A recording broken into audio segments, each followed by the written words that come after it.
The move to contact essentially means like, hey, there's this really, like, I think we think we found a bad valley. I just want you guys to walk through that, see what happens.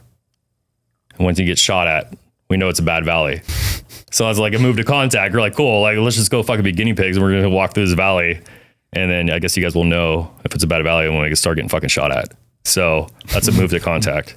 Or disrupt the enemy is Thank you for selecting me for this, yes. sir.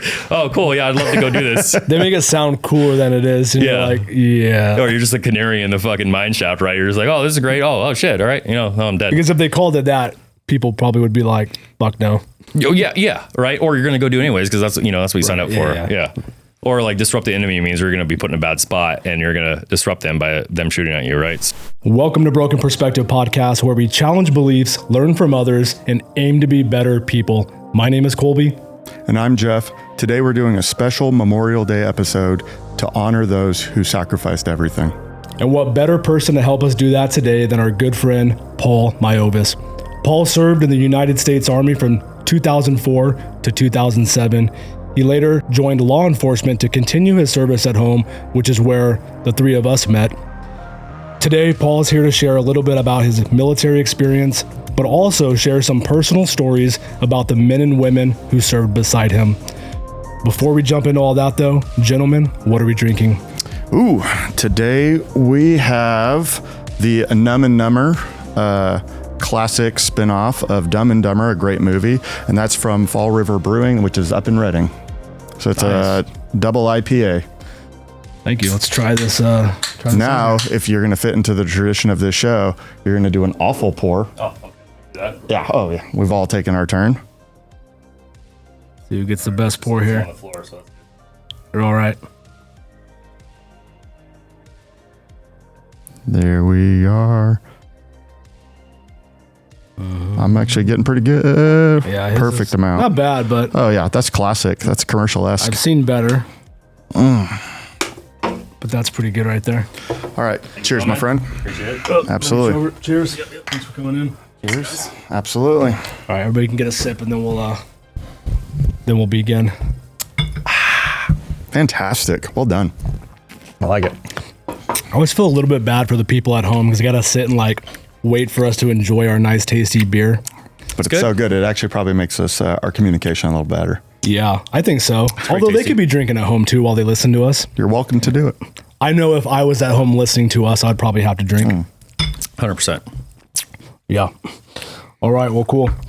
Well, first and foremost, before we get going, I just want to say, Paul, thank you so much for coming in today. It's an absolute honor to have you here on our show, and your willingness to come in today and share some personal stories about your time in the military. I know it's not always easy to do, but I have a lot of admiration for those who are willing to come out here and share their experience. So thank you. Yeah, and thank you for your service. I appreciate that. And thanks for giving me the opportunity to speak about some of my friends that I deeply feel emotional about. And hopefully I can tell their story and keep their memory alive. All right. So before we get going, obviously we're here to hear about your service experience and hear some of your stories, but tell us a little bit about like what life looked like before the military. What was growing up like? Growing up, I spent most of my time in Sonoma, California. I know Sonoma, everybody thinks rich people, wine, grapes. I think we were probably the poorest family in Sonoma. I bring that up because it's kind of funny. The first time I was ever on a plane was on my way to basic training. Never even seen inside of an airport before. So I think everybody kind of has like a weird, like what the fuck moment when they sign up for the military because they're like, what did I just do? And so I had that nervousness going to the airport, and then having never been in an airport just made that 10 times worse because here I am. I think my dad dropped me off at the Oakland airport. Never been in an airport before. And then I'm flying across the country to Georgia to basic training. And that's how everything kind of began. And any fear of flying? I don't know. But you just didn't have it. You were like, yeah, I don't know. Yeah, no clue. I was hoping there wasn't any. And thankfully there wasn't. So it's just weird. Like you're so stressed out. And then, like everybody was saying, hey, just at some point you'll see a bunch of other people like in military fatigues, and you just follow those people. And I'm like, cool. All right. Thanks for the advice. And I'm just trying to figure out the airport and make it to where I needed to go, essentially. So ultimately you make this decision to join the military, but like what, did you have any family members that were in the military? Was your dad in the military? Like, how does this all even come about? No, I kind of skipped a generation. So my grandfather, he was in the Navy for like 30 years. He retired as a Master Chief. And it was funny when I told him I joined the Army, he was pissed. Like, right. And I always make fun of him too, because he was a weatherman in the Navy. I guess that's like an important job there. When I was like, hey, I wanted to go do something like cool, like actually have like a real job. Like, actually, that's what you said to him? Yeah, kind of. You say that before or after your service? He's a big dude. He's like 6'2". So like, yeah. So it was weird. Like my dad even told me too. He's like, you join up for the Army, your grandpa's gonna be pissed. And I was like, okay, but I wanted to like do cool stuff. I wanted to like fly around helicopters, jump out of planes, shoot guns, and like the recruiter probably saw me like coming from like million miles away. Like, oh, here we go, this guy. I'm gonna sign him up for some cool shit, and right. I'm just gonna be able to talk him into anything, because that's essentially what he did. So, and so the Army. Why did you choose the Army amongst the other service branches that you could have chosen? I wish I would have talked to somebody. So I had a good buddy. We're just going to call him Pepe. Everybody from Sonoma is going to know who I'm talking about. Good friend of mine. We're high school buddies. We did everything together. He joined the Marines. I looked into the Marines. I didn't like the fact that you had to sign up for 4 years. The Army, you can do a 3-year minimum. So I was like, what if I don't like this? Like, I can do 3 years instead of 4, right? And the Army, you got to pick your MOS, your military occupation specialty. So you guys essentially got to pick your job. So I like the fact that you got to pick your job, and I can only do 3 years. So if I hated it, I just got out in 3 years. And then if I liked it, I can re-enlist. And there's usually huge bonuses with that too. So I was like, okay, just do 3 years. If I hated, I'm out. If not, re-enlist and get some more money. So I like options, essentially. Smart. Yeah. Yeah. Okay. So you choose the Army. Did you have a friend with you at all at this time? Or is this just you, Paul, on your own making this decision? Like, hey, I'm not sure what I want to do. Like, I'm going to go this route. I hated high school. I knew I had to do something with my life, to not be a complete loser, I guess. So I had to make like a really abrupt decision, or a really important decision at that point in my life. So either I'm going to be a loser and never do anything in my life, or I got to make a really important decision to turn my life around. And so I'm like, let's just do something, right. Let's just make a choice. And then the military seemed like a good one. I don't know. So, joined the military, and then here I am. I think I made the right decision. So got a beautiful family, good job. So obviously I made the right one. So. Yeah. So when you got to choose your job in the Army, what jobs did you choose? Oh God. The infantry. Infantry, huh? So again, like I said, I wanted to jump out of airplanes, fly around a helicopter, shoot stuff. And when I told the recruiter that, he's like, you know what? Have you ever heard of the infantry? I was like, kinda. Aren't those the guys that get shot at and you shoot back? And he's like, yeah. And I was like, yeah, that kind of does sound fun. Yeah. Tell me more about that. And so, yeah. Such a young man thing to say. Right? Yeah. So picked that, and then it was fun. I maybe would have, like, older me would have probably picked a different job. So I had some actual skills when I came out of the military. Right. It's hard to like kind of get a job when you're like, hey, what's your qualifications? I was like, I don't know. I can run really fast and I can shoot stuff. And they're like, okay, what? Okay. So, yeah. I wish I would have picked like helicopter pilot or something. I don't know. Right. Something that actually had some skills, but it was also a lot of fun. Like, yeah, I had a great time. And you are where you are. Correct. So I don't think I would change anything, but yeah, I had a good time. That's good. Okay, so walk me through this. So you're 18 years old from Sonoma County. Haven't really done a lot of traveling in your life at that point. You get on an airplane, and where's basic training at for those who don't know in the Army? Where's that at? What were the emotions you were going through as you're now on this new adventure? So infantry training for the Army was at Fort Benning, Georgia. It was in Sand Hill. And it was just a huge infantry training center. Emotions was, I don't even know. I couldn't even explain it. It was like so overwhelming. Like, you're right. You're 18 years old. You get ripped away from everything you've ever known, away from everybody. And you're just put in this spot and you just, it was just the most wild thing you can ever think of. Like, it's so hard to even explain. Like, you don't know anybody, you don't know anything, and you're just thrown into this big machine called this army.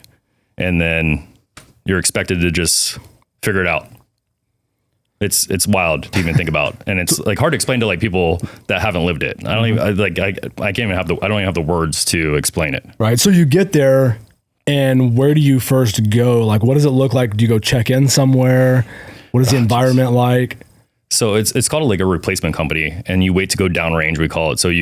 So you're at this replacement company, a bunch of people, and there's just lines everywhere. So it's like in processing. So paperwork, chow hall, you're buying stuff, medical lines, like there's lines everywhere. There's just a bunch of people in lines doing stuff. It's funny. One of these stories that like stick in my mind is we're in line and we enter this room and it's full of mats, like wrestling mats, if you can think of that. And they're like on the walls and everything. I'm like, what the fuck happens in this room? And then you're just in line and no one tells you what's going on either. You're just in this room. And you're just a private, like no one cares about you. So you're just walking through and like these medics you're just getting shots. No one tells you what they are. No one cares to tell you anything. And you're just getting a bunch of shots. Like, you belong to the government now. Yeah. We will inject you with what we want. 100%. And you're like, I probably had those shots already, but fuck it. I guess I'm getting them again. So you get all these shots and you're waiting in line, and then you get a huge, I didn't know at the time, but someone told me afterwards, it was a big penicillin shot in your butt cheek. And that thing fucking hurt. Like, it's like a baseball in your ass cheek. And they're like, hey, just go in the shower and like just massage it in the shower. It'll eventually go away. So at that point, after people got like this big penicillin shot, people started passing out and shit everywhere. And I'm like, oh, okay, well, these mats make sense. I get it now. And so after the penicillin shot, then you go get your blood drawn. So it's like fucking craziness. The whole line is just craziness. So like, I'm like, okay, someone obviously passed out, probably broke their head, and now they have like mats everywhere. I'm like, okay, at least safety first, right? So and are you talking to guys next to you in line? No, you can't talk. You can't talk. No, absolutely not.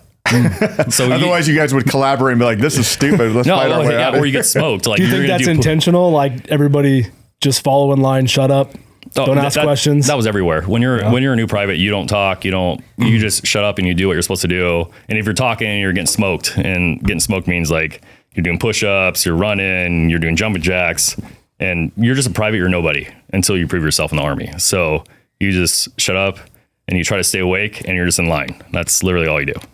Wow. Sounds amazing. Who wants to join?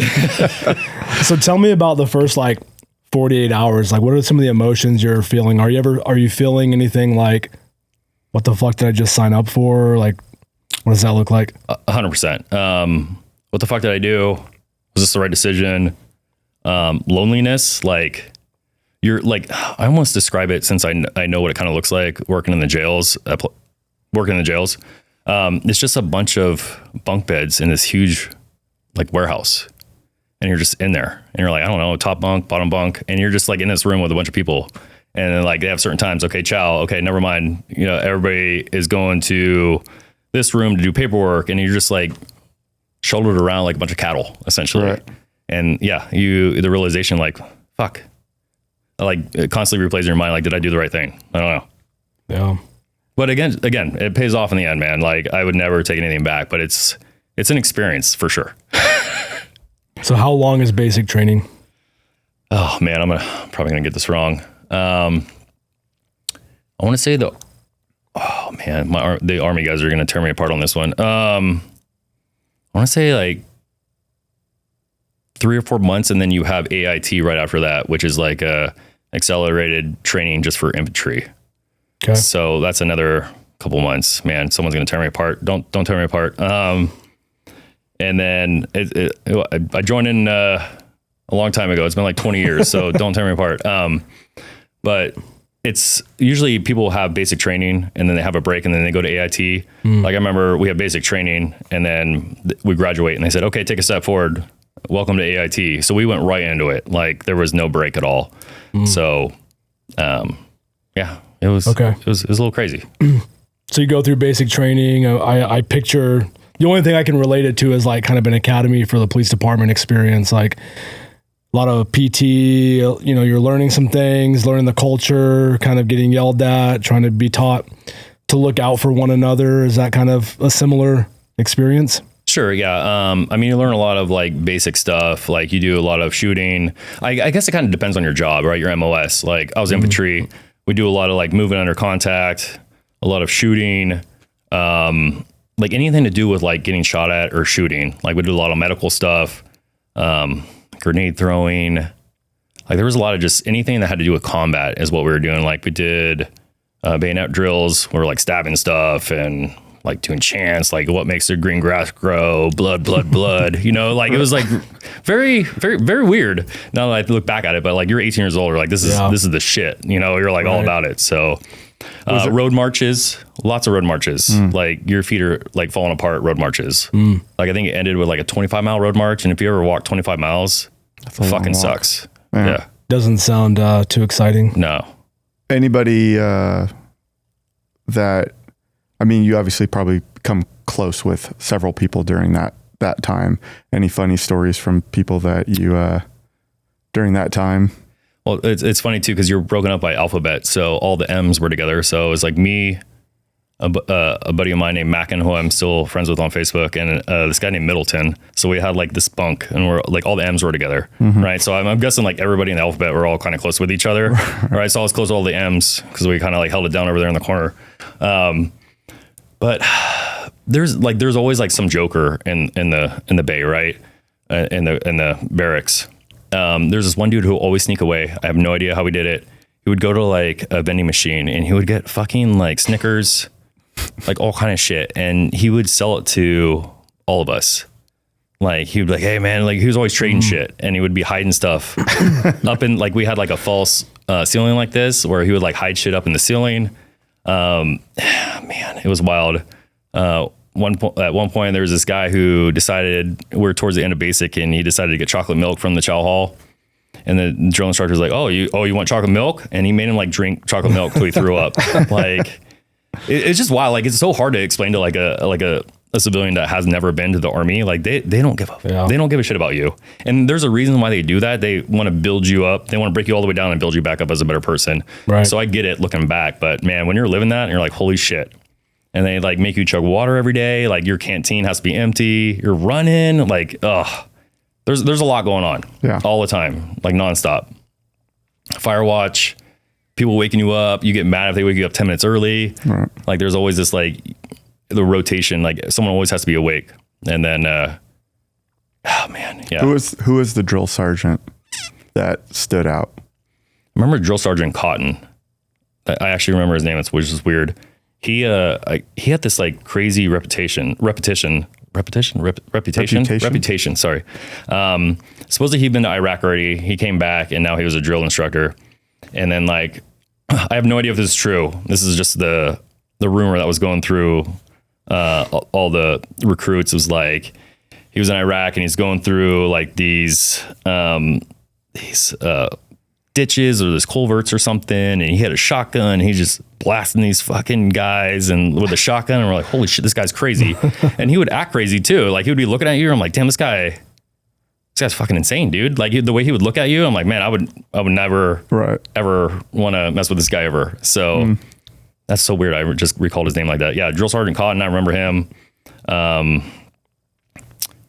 I think that's the only one that actually comes to mind right now. But he was like the guy in the bar. Like you see him and you're like, nope, not ever gonna even mess with that guy or talk to him or anything. Like, you know, like he pushes you. You're like, okay, cool. Hey, have a good night, dude. You're like, see you later, dude. Nice. Yeah. Okay, so obviously there comes a time where boot camp ends, and do you get to pick like your first duty station? Like how does that all play out? So the Army calls it like the wish list, right? So they call it a wish list for a reason. So I already like told myself like, hey, like if you were going to do this, like go all the way. So I already said like, hey, try to go to a different country, like try to see the world. So I remember on my wish list, right? You're like writing it down. You're like, okay. I was like, I knew there was like a unit in Italy. All right, Italy. I was like, cool, Germany. I knew there was a unit in Germany. I was like, cool, Germany. And I was like, okay, Hawaii. I was like, cool. Those are my 3. Spent my little wish list. And then like they have like a kind of like a normal meeting, or like everybody in the barracks is like comes up to this thing where they're like giving out duty stations. All the drill instructors are there. They call out your name and you're like, cool. I'm like ready. I'm like, cool. Am I going to go to Italy? This is gonna be cool. Right. And they're like, Miovas, Fort Drum, New York. I'm like, what the fuck? That wasn't even close to my wish list. Like I was like not even at least near wanted out of the anything. country. Yeah. And like, dude, I remember like the drill instructor was like, oh, this poor bastard's going to fucking Fort Drum. Good luck. And they knew I was from California. Like, good luck, Cali boy. Like, it fucking snows a lot up there. And I'm like, oh man, well, cool. That's going to suck, you know? So definitely a wish list for a reason. I don't know if anybody even actually got anything on their wish list. So just hope. They just put hope. It's just like, hey, hope, what you want. Cool. That's neat. To give you that little moment of excitement. Yeah. Just broken dreams and promises, dude. Yeah. Jeez. So Fort Drum. Just to build you up, you know? Right. Fort Drum, you said it's called, right? Fort Drum, yeah. And what city is it in? It's right outside Watertown, super upstate New York. Like it's so when we used to party, none of us were 21 yet, so we would drive to Canada. That's how close we were upstate New York. We're like we can drive to Canada essentially. Mm-hmm. Okay, so what do you do when you get to your first station? So I was sent to 287, the Catamounts, the battalion there, and they just got back from a deployment to Afghanistan. So like literally us new guys were going to a battalion that just got back from war. And I was like, oh, this is going to suck. Right. So you're this new guy trying to fit into all these dudes that just came back from war. And I had to find someone to like bunk with, I guess, or like share a room with, because we all shared rooms. And I remember all these like senior specialist dudes that just got back, and they're like, you know, just fighting wars, and they just came back, and there's like these really cool dudes that have all these like cool badges and shit that I wanted. And it was almost like an interview. And this one dude came up to me, ended up being a super cool dude, super cool. I wish I remembered his name, but it was like almost like an interview. He goes, hey, do you take a shower every day? I go, yeah. I like to be clean, dude. Like actually take like 3 showers a day. How about that? You know? And he's like, do you pick up after yourself? I'm like, yeah. He's like, all right. He's like, I picked this guy. You know, it was like that's all he cared about. Selling people off, dude. Yeah. That's like all I care. Like he just want some dirty ass dude living in his room, which I totally understand. There's some like gross people in the military, like from all walks of life. Right. So he just wanted a normal dude that wasn't going to be fucking gross. Fair enough. Yeah. And I get it. So are you assigned a particular role while you're there? I mean, what's kind of like your objective at that first station? Just fitting in, really. There's some hazing that goes on or anything like that? Yeah. A lot of people call it hazing. Like, it's just, I know hazing has like a bad name in the military. I think it's almost necessary, right? You got to like weed out the weak people. And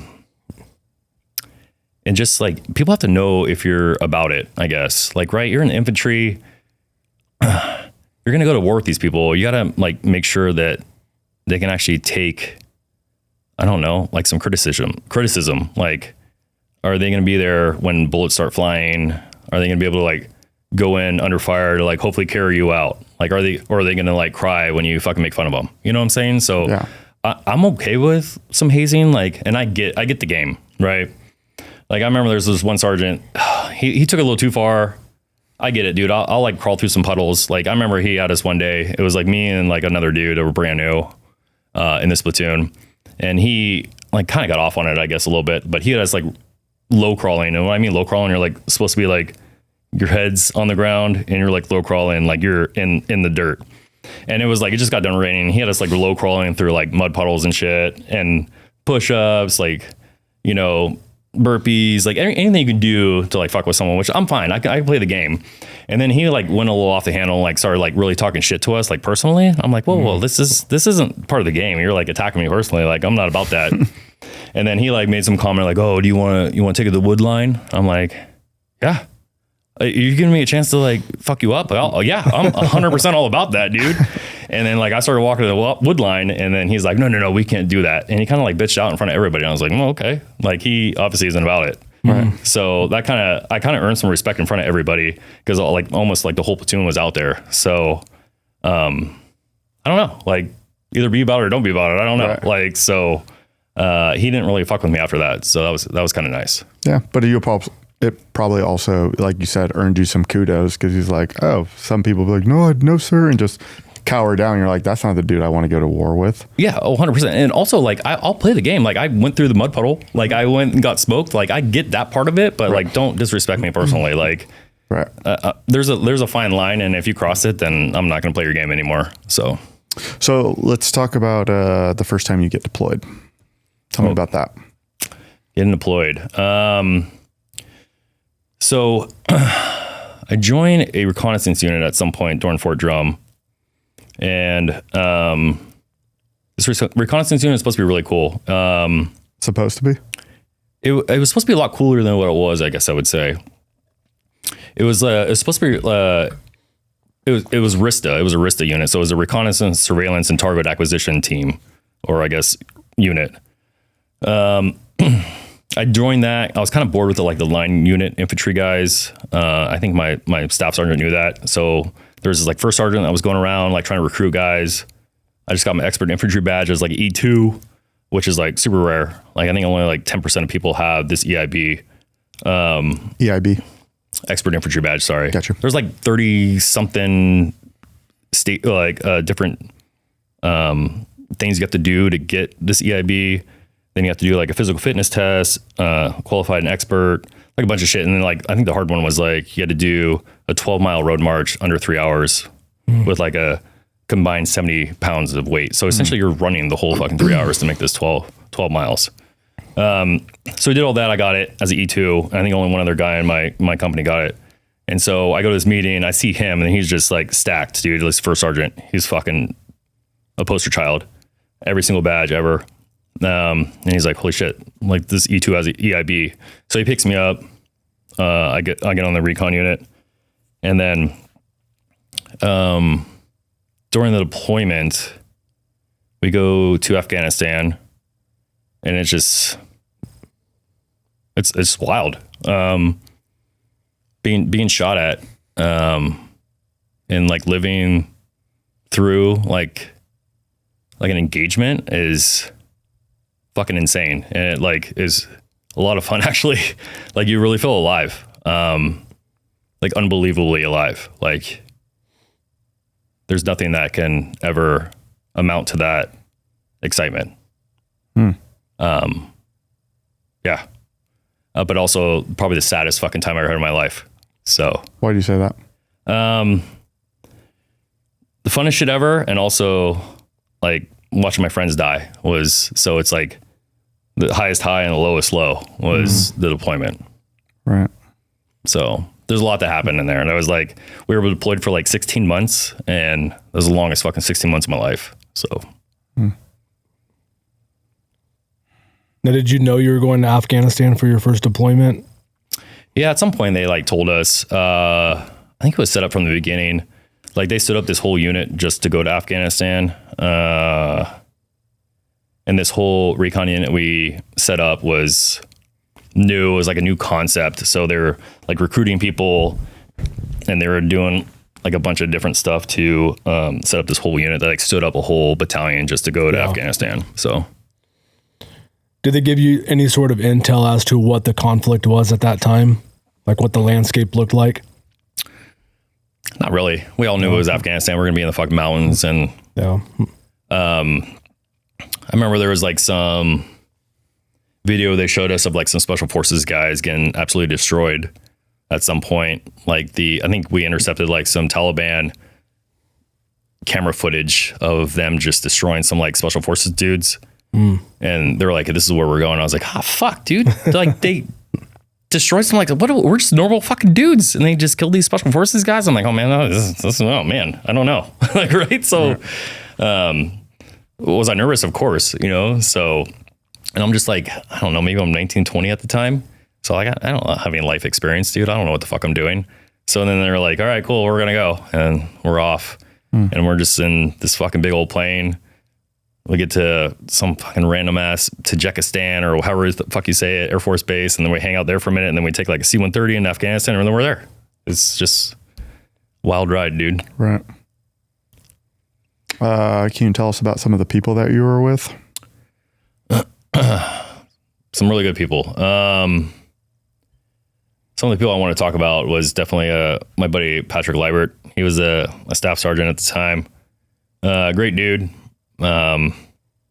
Essentially, I got promoted to a sergeant 2 years in, and I was 21 at the time. Never been to a bar. I turned 21 in Afghanistan. I was like a fucking baby, dude. So I needed help. Like I didn't even know how to even be really a person or a leader by any means. And this guy like kind of took me under his wing and like kind of taught me how to be a leader and like lead people essentially. So he's kind of like my rock, dude. Like good dude. Sergeant First Class Jared Monty, another great dude. He was I was kind of describe him as like the quiet dude in the room, right? Like you know how you always have like the quiet dude, like you're on the SWAT team, like you know you have like that very quiet dude, and everybody's like waiting for his fucking opinion. Like, hey, do you want to chime in here? And everybody kind of listens to him. Right. He says very few words, but they all seem to be brilliant. 100%. That was Jared Monty, dude. Like no one. We're all kind of like looking at him. All right, you fucking say something? Are we going? Is this mission sound good or what? And that was that guy. So there was like so many people, dude. I really want to focus on those two right now, but First Sergeant Billy Sirks, he was our platoon sergeant when we were over there. He ended up dying a couple of deployments after ours. He's a great dude, great fucking dude. But those are like the three guys I'd like to focus on today. Absolutely. Any funny stories when you first got there, though? I'd imagine it's a little bit of play. Oh, man.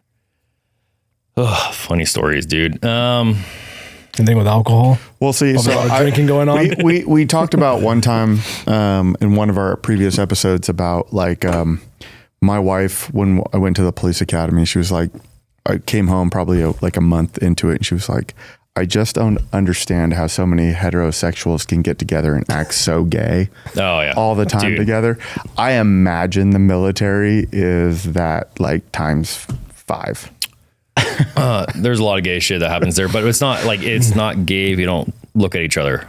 Right? But like, no, like obviously like it was almost like a survival thing too. Right. Like you just have to laugh. Like we just laugh at it, and it's just so funny about the things that people will do. Well, like even in police work, right? Everybody always says we have a dark sense of humor. It's literally a survival thing. You know? Like we have to do it. So like the military thing is like you have to have a good sense of humor, or everything's gonna eat you away. Right. And I always share this like funny story with like my friends and my wife too, is like in Afghanistan, people don't know, it like gets really fucking hot, like 110 degrees, and also snows like feet at a time. And I remember we were on a mission one time, it was snowing, and I shared a sleeping bag with another dude. And I was like, when you're freezing to death, you're gonna fucking try to survive, dude. I remember his hands were in my ass cheek, and then like I was Little Spoon, he was Big Spoon, and then we agreed to like flip flop. You know, I was like, hey, it's been an hour, my turn. Like, you know, because you're fucking freezing to death. Like we're literally shivering, right? Yeah. And then like you maybe have a WUBA, like which is like this really thin blanket, or you have like a green sleeping bag, which is the lighter one, not the black one. So it's like when you're humping mountains, like you try to stay as light as possible. Like water weighs fucking a ton, so you like try to pack as light as possible because you're just humping big ass fucking mountains. Ammo weighs a lot, water weighs a lot, so you just like pack, and you're just like, cool, I'm gonna shiver, but at least I'm not like carrying a lot of weight. Right. So you just like do what you have to do to fucking survive, essentially. Wow. It's crazy. But you do it. Like it's like, you know. What other choice do you have? Yeah, you have none, right? Yeah, you're just like, fuck, okay, I'm gonna be cold. This is gonna be awesome, you know, like. Yeah. Yeah, I guess that's why you get close to the people you're there with. 100%. Yeah, and then you just like. Yeah, you know everything. Like at the end of the deployment, you know everything about everybody. Because again, there's some boring ass moments where like nothing happens, and you're just you're so bored. Like you guys talk about everything you can ever think of. Like I guarantee, if I go back and talk to some of the dudes, they'd be like, hey, did you ever become a cop? I'm like, yeah, actually I did, dude. Like it's crazy. Let me tell you, like, yeah, everybody knows kind of like what everybody expected the other person to do when they got out. Cause everybody has a story like, oh, when I get out, I want to do this. Oh, when I get out, I want to do this. Like everybody had a story. Everybody talked about everybody's family. Like everybody knew what the girlfriend's name was or what the wife's name was. It's just, you had nothing to do. So you just talked and told stories. I would imagine that's where a lot of the the strong bonds come from. It's just being alone together in a shared experience. It's so different from what majority of civilians ever experience. Yeah, I think that, like, the boredom part, but also the exact opposite of, like, you're in an extreme firefight and you're expecting that guy to fucking help you out. Like, you're like pinned down and you're like hoping this dude's gonna shoot some rounds or shoot that guy that has you pinned down so you can escape like the danger of not getting killed, right? Or you hope that guy likes you enough to like carry you out if you are wounded, you know? So it's like you have to depend on everybody you're with, which is, you're just kind of hoping that you made that bond and then they're going to come get you. So, yeah. Fair. Absolutely. Your first major mission, what does that look like? Oh, this is actually like, you're going to fucking get me all emotional right now. So, so the first big mission that I kind of remember too, and it was Kocha Valley. So we were stuck in this fucking shitty little base called Naray. It was like northwest Afghanistan. We're like pretty close to the Pakistan border the whole time. Mountainous, absolute shithole. So we go to this Kocha Valley. There's supposed to be these three brothers that make IEDs. They're responsible for killing a bunch of Americans over the years. And that's like our first target, right? We're like these recon dudes. We're supposed to be all fucking ninja'd out and like go in there and do some stuff. But the Army has like a funny way of saying different shit. So we did a lot of move to contact and enemy disruption.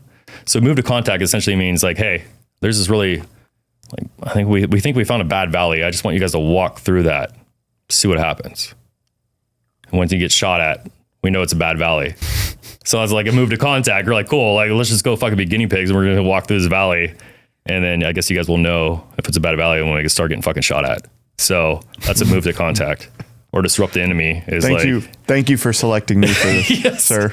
Oh, cool. Yeah, I'd love to go do this. They make it sound cooler than it is. And you're like, yeah. Or you're just a canary in the fucking mine shaft, right? You're just like, oh, this is great. Oh shit. All right. You know, I'm dead. Because if they called it that, people probably would be like, fuck no. Oh, yeah. Right. Or you're going to go do anyways because that's what you signed up for. Yeah. Or like disrupt the enemy means you're going to be put in a bad spot and you're going to disrupt them by them shooting at you, right? So yeah. So we go on this. It was actually like a very smart move. I don't know who came up with this fucking plan, but it was actually pretty smart. So we do a whole battalion marches into this valley to go find like, or just disrupt or move to contact. I can't remember which one it was. We're going to march the whole battalion into this valley. And on the way back, because obviously we don't think they're going to shoot at us. We're a whole battalion size. That's a lot of fucking people in this valley. On the way back, we're going to shoot out these recon teams like me and the sniper teams, shoot them out and in these like random spots we picked out on a map that are like covered and there's foliage and stuff that can cover our and conceal us. Right. So my team jets off into this one predetermined spot and we have a sniper team attached to us and we're just chilling. And this whole team, the whole battalion finally moves out. So anybody in that valley is like, okay, the Americans left. Unbeknownst to us is like we literally sat right in front of one of the brothers' houses, one of these three brothers. So we're just bullshitting, jaw jacking, and we're like, oh fuck, who's this guy? He just came out of nowhere, decked out, bro. Like this Afghan dude, chest rig, all these different magazines. He's got a pimped out like AK-47 and like one of those like radios that you saw like Osama bin Laden. So fucking Obama. So Osama bin Laden. Clip that part. Osama bin Laden with like the silver with like big ass antenna and he's just chatting on it, right? He's like messing with the wall in front of his house. Like this guy's like up to no good. And like, so we're like, is this like one of the Afghan National Army guys that were supposed to be with us? Like, because that's what all our Afghan National Army guys look like. Yeah. So we like made a bunch of communication like, hey, is all our Afghan guys like out of the valley? And they're like, yeah. Like, okay, well, we have this dude that's in front of us. Like and we give him a description. So we're trying to get approval to shoot this dude. Right. How many, like what's the distance between you and him if you had to? Oh man. Maybe 300 meters, maybe somewhere between 300 and 500 meters. Okay. So it's like we're on this hillside. There's a small like river, and then his house is on the other side. If I had to guess, maybe a little more, like 500 to 1,000 meters, maybe.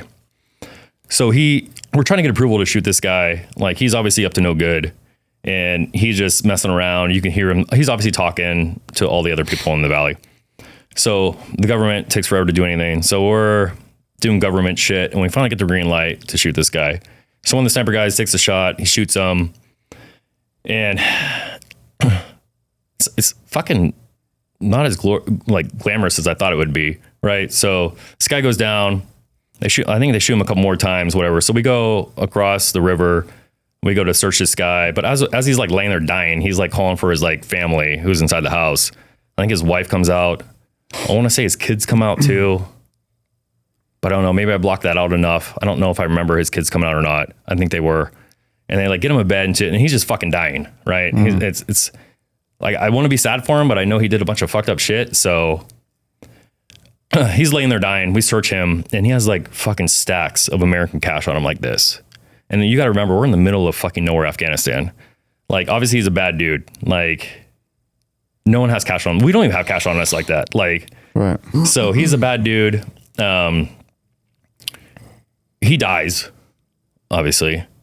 And then we get all these reports like, hey, you guys need to start moving. Like, I think the whole valley's coming to get you. Right. And so we literally run, like sprint out of this fucking valley as fast as we can. And they like call up a bunch of reinforcements at the mouth of the valley to like kind of cover our retreat. And we had a special forces group attached to us in Nuray, and they sent their like human team, like their human intelligence team in there. And like, we realized that we got one of the brothers. We got one of them. So that was kind of cool. Like I said, it wasn't like it was a little weird for me, like watching someone die. I think it would be easier if like he was shooting at us. Right. Like, right. We just like, or maybe his family didn't come out. So yeah, that changes. It changes a little bit. Right. Or it just humanizes the soldier. Very humanizing. Yeah. And I don't know if I like that. Yeah. So that was a lot. That was a lot to deal with, especially as the first dude I saw getting killed or dying, I guess.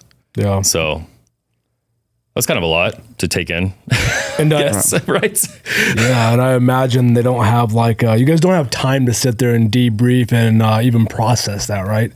No, and also it's like the culture is like, you're like, cool, we got that guy, and you're like, yeah, I guess, yeah, cool. Saying anything else would be weird. Yeah, right. You're like, oh man, I actually feel bad for him. They're like, what the fuck is wrong with you? You know, right. Like, which I don't necessarily feel bad for him. I just think like the circumstances surrounding it was like, weird.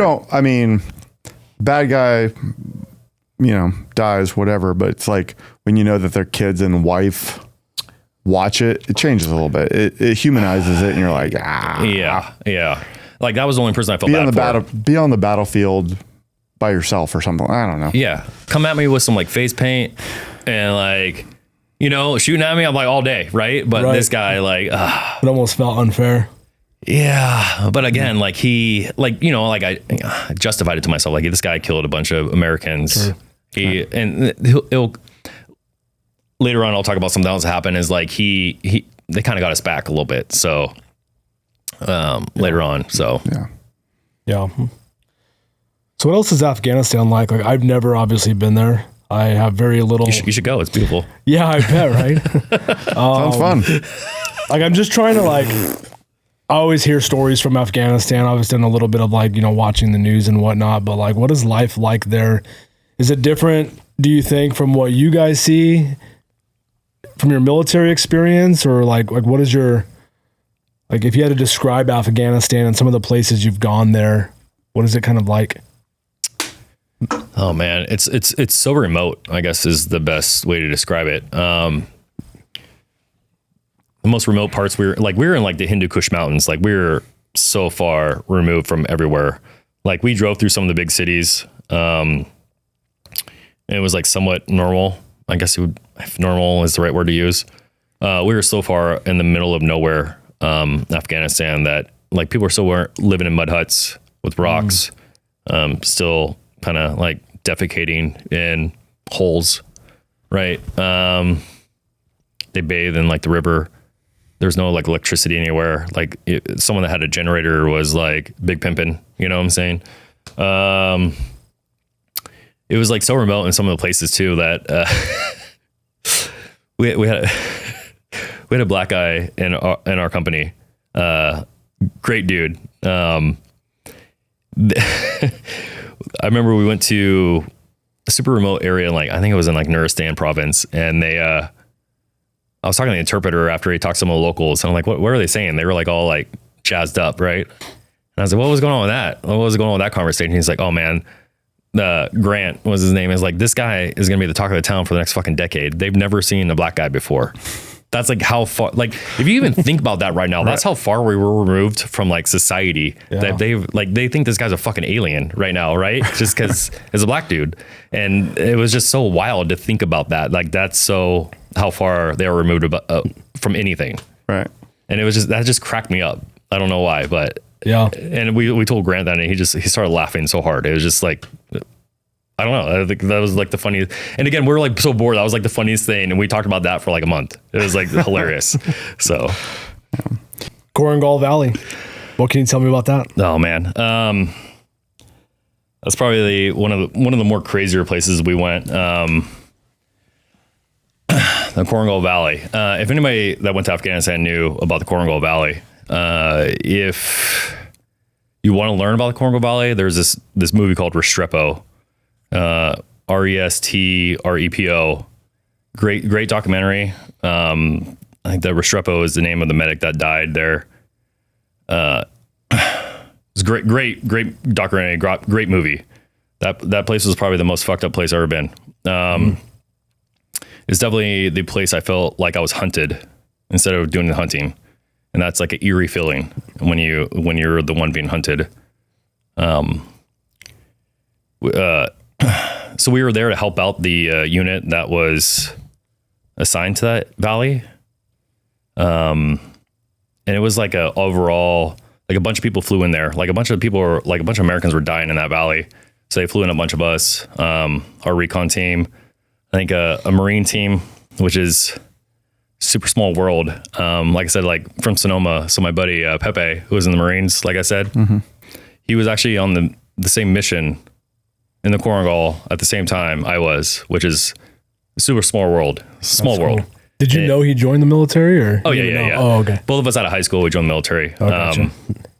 But this is like the weirdest thing in the world, right? So MySpace was a big thing back then, right? I remember. You got your top favorites, and you put your music and shit on there. Oh yeah. It was way better than what? Dude, way better. Way better. I wish it didn't get so corrupted because it was the best. Yeah, who was the dude that everyone's Tom. friends? Tom. Whatever happened to Tom? I remember my first friend. Come back, Tom.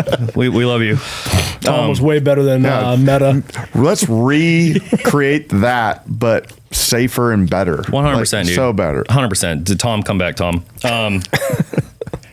So me and my buddy, we knew we were like in Afghanistan together. He made mention that he might be on this mission. So me and him, total operational security, dude, 100% just talking on MySpace messages, just sending absolute details of our mission that's coming up on MySpace. Literally what they tell you not to do. We're all like, hey bro, I'm going to be here this date. What are you doing? He's like, and we're just like mission, just critical information over MySpace. Jeez. Like it's like absolutely what they tell you not to do, right? What are you gonna do? We're a bunch of children, dude. Like now people are getting rickrolled while also getting mission details. Oh man, it was great. It was great. So we find out that we're both gonna be on this mission together.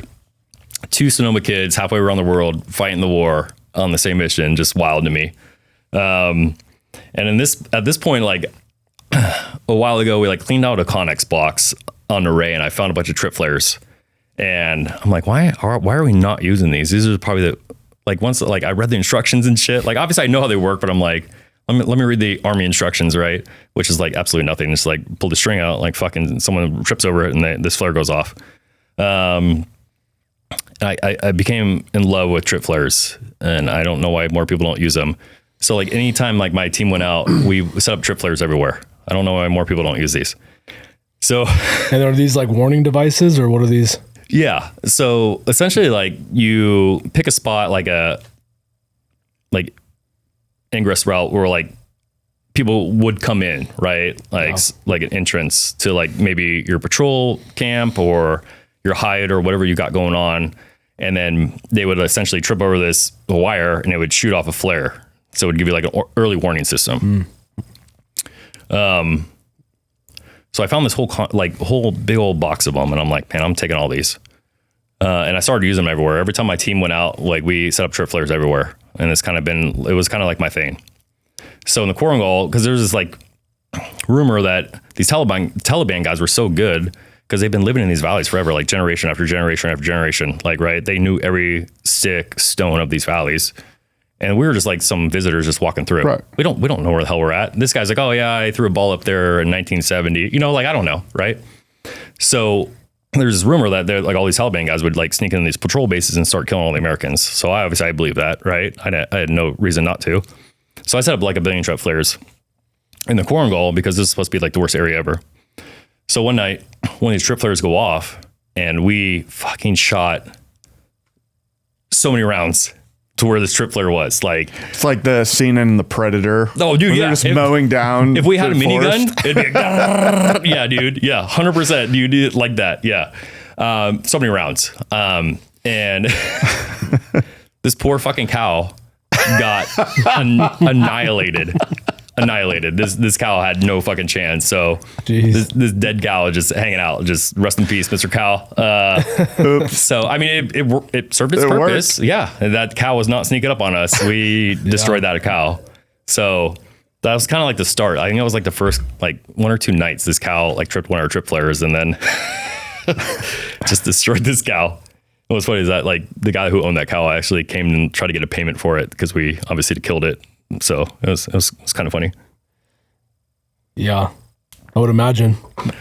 But yeah, so we're like going through Korangal or firefights, and then we had these like Navy dudes attached to us, and they were able to intercept the Taliban communications. They were using ICOM walkie-talkies. I don't know, some ICOM shit. I didn't really understand it. I was too young to even really care. And they had interpreters attached to the Navy guys, and they were like literally telling us everything that the Taliban guys were talking about. And I'm like, I don't know if I even want to know all this. They literally knew where we were every second of every day. And we're supposed to be these sneaky recon ninja guys. And I'm like, this is psychologically fucking us up. Like it would like a report on us every single second. And I'm like, this isn't good. We're not hiding from anybody. And like, there's like even like a report like, okay, yeah, the Americans are brushing their teeth right now. I'm like, what the fuck, dude? Like, where are these guys at? Dude, you have no idea. Yeah. And I'm like, I think that really fucked a lot of the guys up. Like, sometimes you just don't need to know about shit. Like, I don't. Like how vulnerable it is to feel to sit there hearing all that. Yeah. And I really think it fucked with some people. Like, we lost a couple guys like mentally after that mission. They're like, they couldn't handle it. Like and they paranoia, just freaking out. Yeah, I think we had to airlift one dude, and the other dude was like, he never came back. Like, I think it just totally fucked him up. Like, I think even in our personal life, like, there's some shit you just don't need to know about. Like, don't tell me. I don't want to know. Just like this, like, you don't need to tell me every single second of what I'm doing when I'm supposed to be in secret hiding. Well, and like, what are you supposed to do with that information? Yeah. Do you change what you're doing? Yeah, tell me when an attack's about to happen. That's all I need to know. Like, am I about to get shot? Maybe that will help me. I don't know, but that I think that fucked us up, dude. I don't know if I'd want to have that all the time. Right. But if their job is to simply interpret the messages that are being sent, yeah, how do you determine which ones are the most important versus? True, but I feel like someone on the Army side, or I guess Navy side, would be like, okay, is this important enough to pass on? Like, I feel like there needs to be a filter. Right, does everybody need to know that information? Yeah. Or like, maybe just like one guy that's like, just keep me apprised, but be the burden. Right. You get to hold all that inside, and that's your job, bud. I'll Sorry. share it with everybody else when I have an action for them to take. Yeah. So, I mean, that was a rough valley. There's a lot of stuff going on there. Fortunately, we didn't lose anybody of that deployment, or sorry, not the deployment, that mission. It's a lot of stuff going on there though. Like, it was rough. Like, anybody that's been in the Korangal knows what I'm talking about. That whole base sucked. Like, I remember we got attacked like a bunch of times. When we finally got back from our mission, we were there. Like, we remember helping like the 120 millimeter mortar guys, which is these huge mortars. And we're like helping them like unpack the mortars. We had to like pour water on the mortars to like cool the tube down, because there was like a bunch of other teams getting attacked, and they were trying to shoot mortar rounds to kind of help them out. Like, that valley was a fucking shit show, dude. Like, it was wild. too many people died there. Too many people died there just to give up Afghanistan like we did. It's just fucking weird and wild to even think about that. How was sleep like? I don't even know if there was any, dude. Like, my wife always makes fun of me too, because I can like kind of fall asleep, but not asleep. Like, I have this like, I think anybody in the military can kind of like agree with me. Like, there's a quasi sleep, if you want to call it that, where you are asleep, but you can still hear everything that's going on, like all around you. And then like you're sleeping on the floor, like you're on the Afghanistan ground, and like you have shit crawling all over you every day. Like, I remember like hitting bugs on my face, and there's like, I don't even know what the fuck it was, because it's pitch black, and probably like a camel spider crawling across your face, or like shit's always crawling on you. Like, it never stops. So, and the ground's not comfortable. So you just kind of like, you just sleep from exhaustion essentially, because it's not comfortable at all. No such thing as REM sleep there. Absolutely not. No, absolutely not. So I don't know if I would actually call it sleep. You kind of just arrested your body enough for it to go the next day. I think would be fair to say. Yeah. So what was your group like that you were a part of? Was there any girls in your group? Was it just all men? What were some of the characters like? I think it changed recently, but back then infantry was only guys, no women. Which is it's funny you should say that. Is in the Korengal especially, there was this badass Apache pilot that was a female, and anytime we were getting fucked up and got in a firefight, this we'd call on like air support, and this Apache pilot would come in, and she would be like, "Hey boys, heard you need some help," and I'm like, "Oh my god, I love your voice." Like, I have no idea what she looks like to this day. I guarantee she's the most beautiful woman ever. Like all the guys would be like, oh my God, I hope, like, we didn't even know her fucking name. Like, I think we knew her call sign. Like, oh man, I hope she comes, dude. This is going to be great. Yeah. She's going to go in here and just fuck everybody up. Right. And we were just always just like, oh, there she is. Like, we'd be like all excited because we like haven't seen a chick in probably like fucking 8 months, or like heard one. Right. And then this chick just comes in, guns blazing, just total badass probably, and I just think of her like probably the most amazing, beautiful woman of my life. Just flying around this helicopter, just shooting bad guys. So nice. Kudos to her wherever she is. Yeah, I don't know. Maybe she listens to this podcast at some point, and she's like, "Wouldn't that be cool?" She's like, "Hey, this year, this is where I was." Yeah, comment on this podcast of this year. So, but it was like she had I don't even know if it was amazing voice. It was just like we have no clue. I have zero clue, like to even compare it to. But like it was just cool that a female badass position, just coming in and helping the boys. Like, I got you guys, and just taking out shit, shooting fucking missiles and, like machine gun and everything. And I was like, man, this is fucking badass, dude. I remember just being like, cool. Yeah, dude, good for her, dude. Like, that was awesome. I don't know. I got a kick out of it. Any female Apache pilots in Korengal Valley in what was this, maybe 27, 26? 25? Oh, no. Oh, no. 2005? Oh, no, 2000. 2005. 2005, maybe? 04? No, 06 or 07. 06 or 07. Holler. We'd like you on the podcast. We want to hear your stories. My goodness. Oh, man, she probably has way better stories than me. She's probably fucking badass, dude. Yeah. And so you guys were calling for her support, or yeah. What did that look like? So like we'd have troops in contact all the time. We call them ticks. And then if we were getting we felt like I love the acronyms. I know, right? So many acronyms. Sometimes acronyms, you don't even know what the fuck they mean, really. You're like, oh, the tick. You're like, oh. Don't question it. Just troops in contact, or you're like, what is? I don't even know what that means. We just always said it that. We always said it was that, and we don't even know what it actually stands for. Right. But yeah, so a tick, troops in contact. So we'd have ticks all the time, and when we feel like we were getting overwhelmed, or it was a substantial enemy, we'd call them air support. So Iraq took most of our air support away, and it would be very rare that we actually had real air support. So the Apaches were pretty common in the Korengal, and then we've had A-10s. I think there was a F-16 at some point. We'd have the drone guys, everyone. So it was rare when we had them, but we loved them when they were there, because the Afghanis or the Taliban guys when they saw the air support, they were like, fuck it, we're out of here. Like you can't. Oh, how are you going to combat that? You can't combat those, dude. Like it's not like Call of Duty where you're like shooting fucking helicopters out of the sky with a machine gun, dude. That doesn't work. So So every time they came in, we're like, fuck yeah, okay, we can just kind of relax for a little bit. Like let these helicopters do what they do. And it was just amazing. So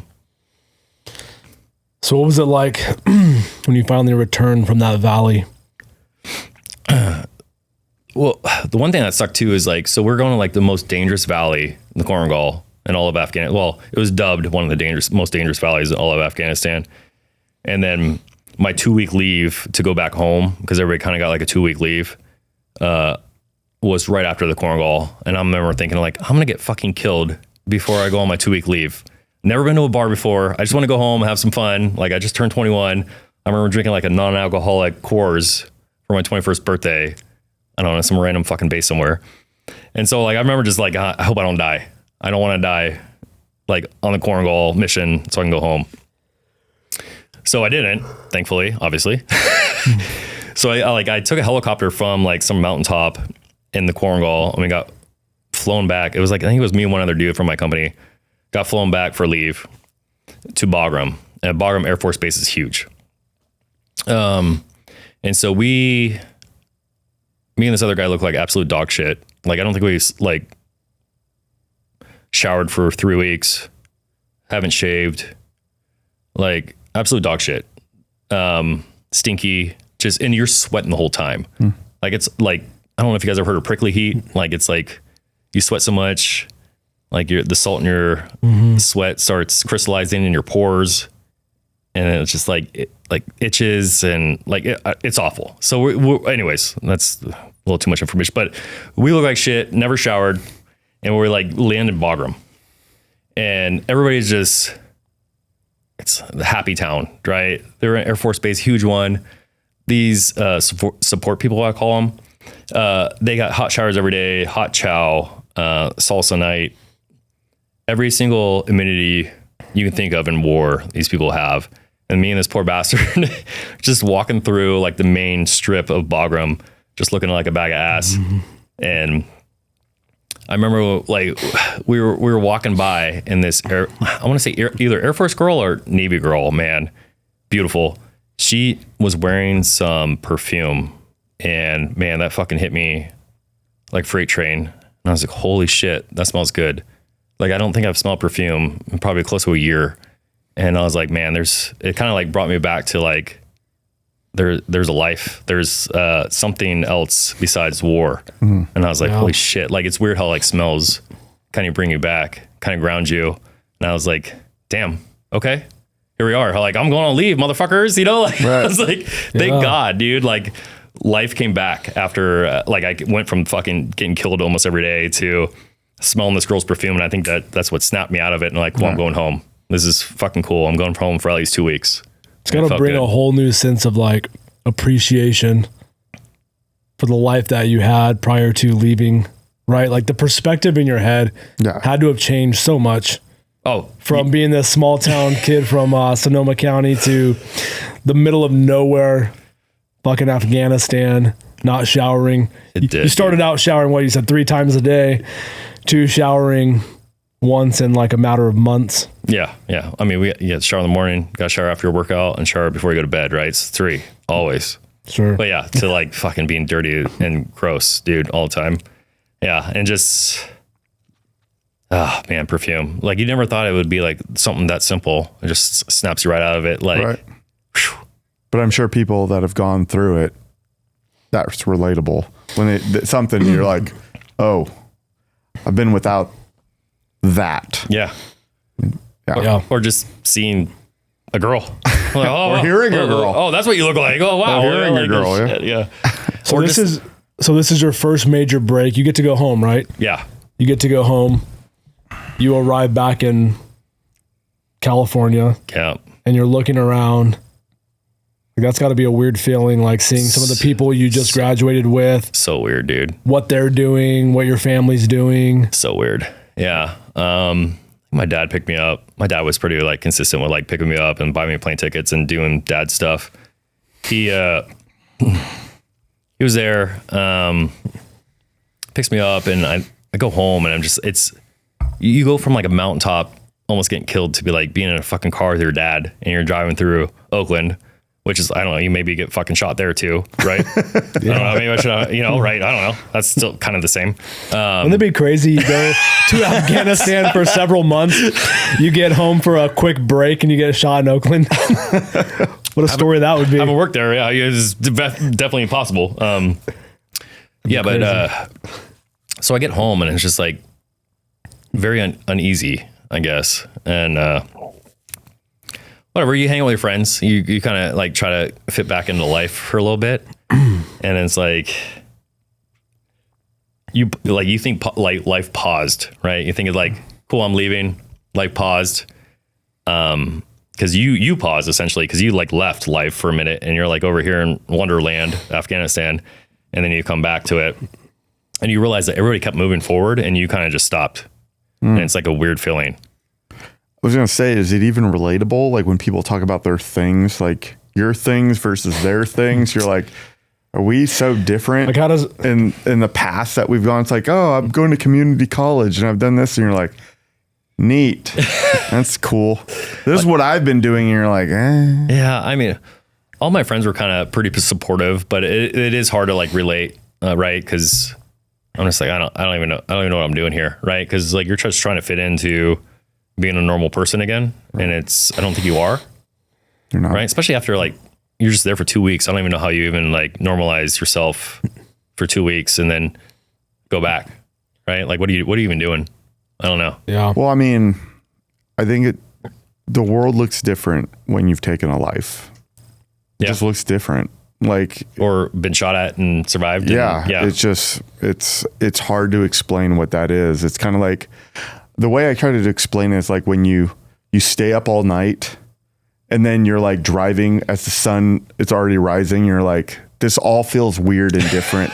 so I'm the only one that's like gone on no sleep, and I'm right. And it's just, you just feel like this weird, eerie feeling, and it's not even comparable, but that's kind of the one thing that I've related to that I think most people can understand. No, I get it. Yeah, that makes sense. Yeah. Yeah. It's just, man, I don't know. I got pretty drunk a couple times. I mean, maybe 21, like you hit the bars, right? Yeah. You don't have the training for that. Yeah.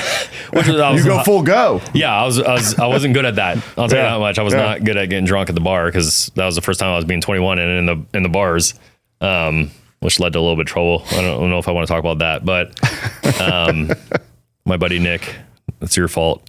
And so, but yeah, you just try to normalize it, and like, you're just there, I guess. I don't know, waiting to go back, which is weird. Was it hard to go back? Because I would imagine, like, how long was your break that you had from the time you left to returning? Oh, you get 2 weeks at home. There's like obviously some like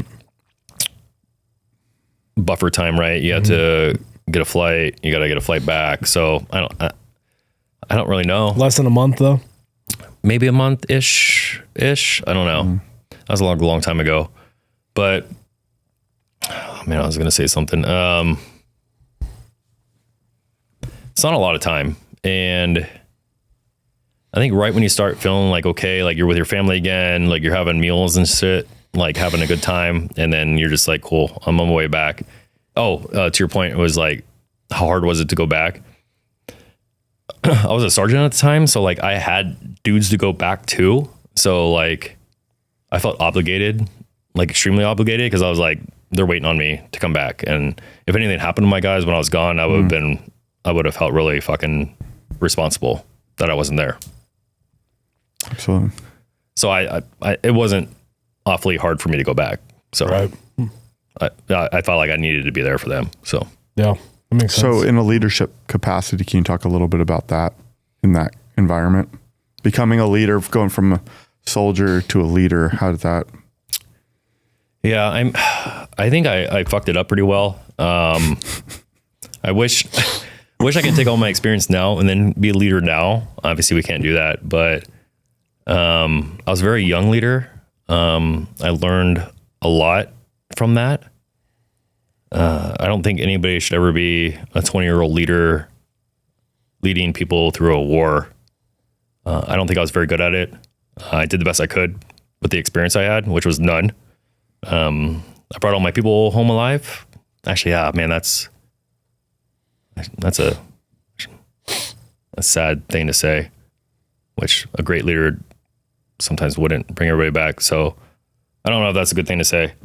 I guess I tried the best I could, I guess is the way I should say it. Is I didn't know a lot. I tried the best I could. I could have been better 100%. And I hope my guys would kind of forgive me for not being so great, right. I guess is what I would say. Did you find any mentors during that process? Yeah. My buddy Patrick Liebert was 100% my mentor. He was like the rock. He was the dude I try to become, essentially. Like everybody respected him. His dudes fucking loved him. I loved him. He ran a tight ship. Like he was the leader like everybody should be. When I met him, he's already been through Iraq. Now it was his second employment, so he actually had some experience, and I like just wanted to learn everything he knew, essentially. Right. So when you talk about, leadership is a thing that people write a lot of books about. They have a lot of conversations. I think most people know what it means to be a good leader, but a lot of people don't have the discipline to do that. Can you describe some of his leadership qualities that made his men and you admire him so much? He was very disciplined, and he expected his men to be disciplined. But he was also had a light side to him too. He can joke, he can laugh. But when it was time for him to be serious and his dudes to be serious, they locked it up, and they were ready to go. I think that's if a leader takes everything serious all the time, man, you're going to exhaust your dudes. Have fun. Life's short, especially when you're in like a job like that. Like you can be dead the fucking next day. Have fun with it while you can. He was just a great dude. Like I still talk to his mom. My wife talks to his mom. Like you can just tell he came from a great family. Like his mom sent my kids stuffed animals. Here we go.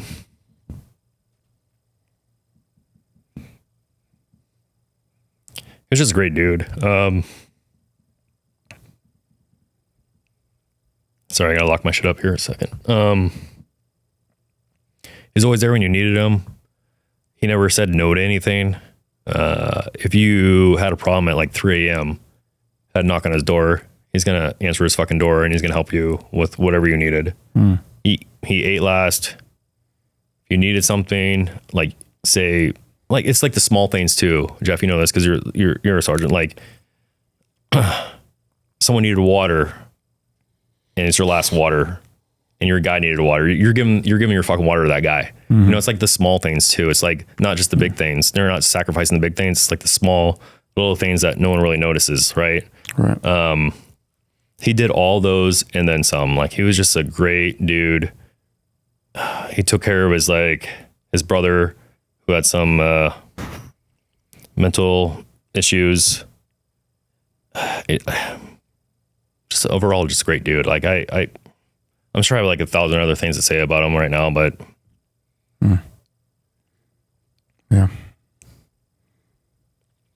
So I don't know if this is the proper segue, but can you tell us about him and maybe why you get so emotional about talking about him?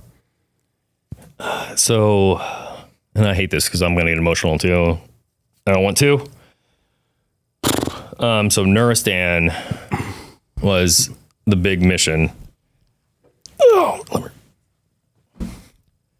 So Nuristan kind of sucked. There's a lot going on with that mission too. The day of my team, we were tasked. So we did a lot of meetings with Pakistan. So we'd go over the border just a little bit into Pakistan, and we'd have meetings with like the village elders over there or like the military people over there, which was kind of dumb because like nothing's going to happen within our lifetime. Like we'd go there, like the lieutenants and captains would do lieutenant captain shit in a meeting, right? And then all of us would be out there like nothing's going to fucking change, right? at least not in our lifetime. What are we doing here? Sorry, a quick story before I get into all this sad shit. I remember like meeting, I guess, my person on their side. So maybe sergeant, maybe he had a little bit more rank on me on the Pakistani side. He's like listening to his iPod or something. I go, what do you listen to? And he's like, oh, like some Tupac. I was like, what the fuck? Do it in the middle. And I can't even express how in the middle of nowhere we are. Just fucking in the middle of nowhere, right? And I was like, you're listening to Tupac, dude? He's like, yeah. I was like, what the fuck? And he's like, yeah, I've been he's like, where are you from? I was like, oh, California. He's like, oh, I've been to California. And I was like, what is happening right now, dude? Right. He's like, listen to Tupac. He's been to California, right? And so we're like bullshitting, right? Me and this Pakistani dude. And I was like, we're like talking about like random Afghani shit. And I was like, yeah, I was like weird because we're like talking about Coca-Colas because like Coca-Cola is like a big deal around there. And I was like, it's weird how they always have the pull top. They don't have like the pop top things like our cans. And he's like, oh, you want one of those? And I was like, oh no, that's fine. And he like yelled something to one of his soldiers and he like ran off. I was like, I said, I'm fine. I don't need one. And this dude comes back huffing and puffing and he's like, here. And he like gives me one of the pop tops. I'm like, I'm sure it tastes like just like the pull can, but hey, I appreciate it, man. Thanks. Right. And then he was like telling me like, hey, if you ever come back, make it to my side, we can go to like a club together. And I'm like, fuck no, we're not, dude. Like, so what, you can kidnap me and I'm fucking dead? And I was like, I'll pass, dude. But hey, Appreciate thank you. the offer. Tupac, great. But thanks, dude. I'm gonna pass. So All Eyes on Me, hell of an album. dude, all of it's great. But it was just like so random. And like, there's just so many random things happen over there, but like weird. Sorry, you understand. So my team was tasked to go to this same kind of meeting, what I was just talking about. On the way there, there's a 3 Humvee convoy. Humvees are like the stupid army trucks that everybody sees around, right? I was the lead truck. We had the middle truck was Sergeant Flores, and then my favorite Lieutenant Duke Dillo was in the last truck. So we're going through the stupid fucking dirt road that we drove 1,000 fucking times to go to Pakistan. And then we go through the Kosha Valley. Like we pass by it. It's fucking the valley we fucking killed this brother, right? And then the second truck gets hit with ID. Just fucking blows the fuck out of it, right? It just blows it up. And I'm like, damn, these motherfuckers got us back. And so when I realized what happened, because I'm a lead truck, I'm like, I hear a big explosion. I'm like, what the fuck happened? And so I like finally figured out that the second truck got blown up. We stopped, tried to do a security halt, and we started hearing shots like we're getting shot at. I remember telling my gunner, the dude up in like the turret, I'm like, his name is Paulie. I'm like, Paulie, why aren't you shooting, dude? He's like, I don't see anything, Sarge. I was like, I don't fucking care. Find something to shoot at it.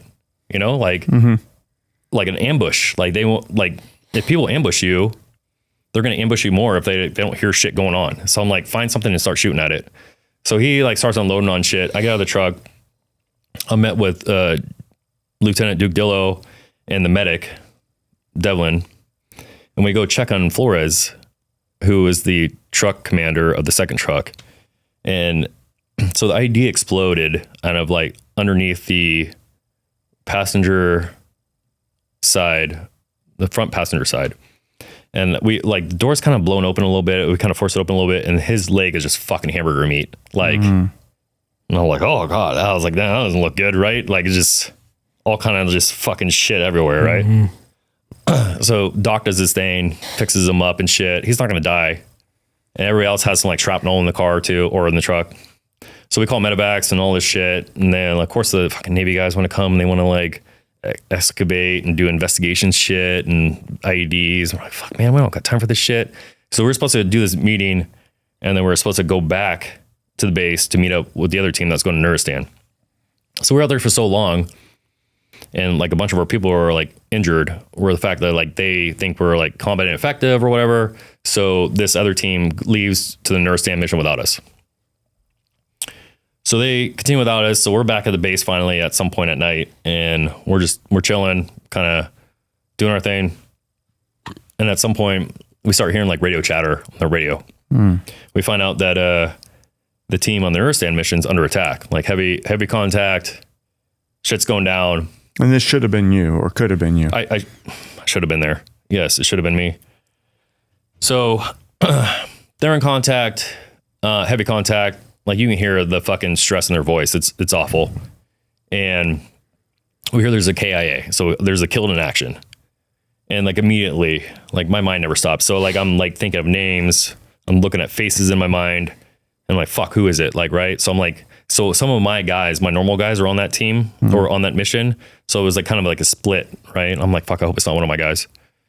So I find out eventually Staff Sergeant Patrick Liebert, which is like my fucking dude. Like, he's my rock, the guy I want to be like as a leader. And I'm like, there's no fucking way. This guy doesn't die. This is like the dude that doesn't die. Right. This is like the fucking rock, dude. Like, when I found out he died, I'm like, how the fuck did they kill this guy? Like, That's the toughest SOB out there. 100%, dude. Like, I would never, like, if I had to like put $100 on who wouldn't die during the deployment, it would be that guy. Like, there's no fucking way anybody would kill this guy. So I was hoping they got it wrong. Obviously they didn't, unfortunately. So this battle rages on. So there's Private First Class. He gets severely wounded. They call in a medevac to try to medevac him out. So this medevac Black Hawk helicopter comes in. This flight medic like lowers down. Like it's a jungle penetrator, they call it. So it's like a steel cable, like it's lowered down, and it's like a big ass hook. And what happens is like the flight medic like straps himself into that and takes the person that's wounded onto that hook, and they get hoisted back up, and they're supposed to fucking fly away to save this person's life. So they strap up this PFC, Private First Class guy, a flight medic. They strap up. They start getting hauled up to the helicopter. And about, I think, halfway through, maybe 3/4, the cable snaps. And these two fucking people plummet to their deaths. They both fall to their deaths, and they fucking die. Like, how fucking sad, dude. Yeah. It's like unfair. Life's unfair. War is unfair. And these two fucking guys die. So like, and the other sad part about this whole engagement, you have Sergeant First Class Jared Monty, right? So he tried 3 separate times to try to save this Private First Class guy who was severely wounded. I remember he was saying, hey, it's my guy. I'm going to go out and get him because he's out in the open getting shot at, like essentially about to get fucking killed. And so he tried out 3 different times to try to go get him. And eventually he got shrapnel, and he never made it back. So he died right there too. So you have this whole engagement. You have fucking 4 people dead. It's almost like, for what, dude? You know? So the whole thing's just fucked up. Whole thing's fucked up. I remember hearing all this on the radio, and I like tell my guys, like, pack as much ammo, fucking grenades. I don't think I need triplers at that point. Leave the triplers, and just get as much shit as you can, and get on the helicopter landing pad, because we heard there might be, we might need some like people to go in and kind of help these guys out. So I have my whole team, or what's left of my team, on these fucking helicopter landing pads, and we're just waiting.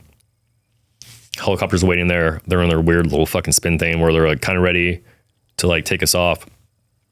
And we get told that we're not going in. They don't want to send us. I guess they sent enough like fucking mortar rounds and artillery rounds to like fight these guys off, and the attack subsides. So we don't get sent. So essentially the next day, which is almost more fucked up, or just as fucked up, our fallen brothers get flown back to us. And the part of this is the medics say, hey, we have to put them in new body bags. I don't know why. I don't even know why this is a fucking thing. So the whole company, the whole battalion's out there at attention, watching these Black Hawk helicopters come in with our dead brothers. And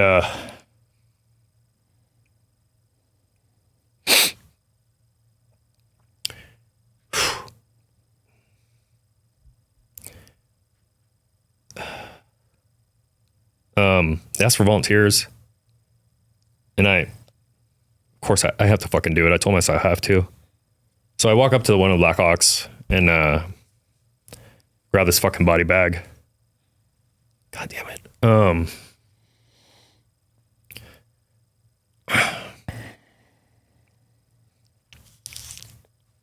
There's like certain things that you don't forget ever. And the weight of the body bag.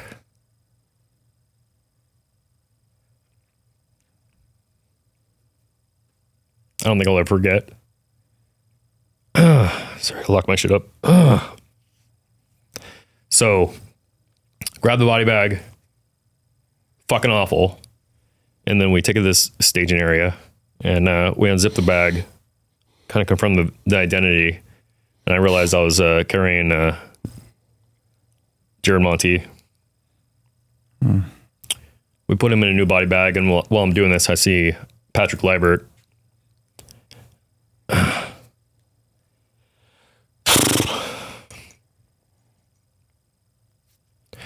Next to him.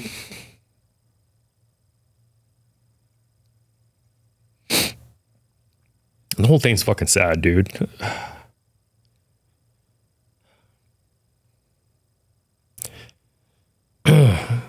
So I see them and I'm like, fuck. I think everything like inside me was like shattered. Like, I think it's like kind of like when life really became real for me. So we bag them back up. Fucking sucks. Put them back on the Black Hawk, and then they fly away. We give them a salute. Probably last time I ever seen them. And then fucking carry on with life. That's what fucking sucks about the military. You just carry on, dude, right? Right.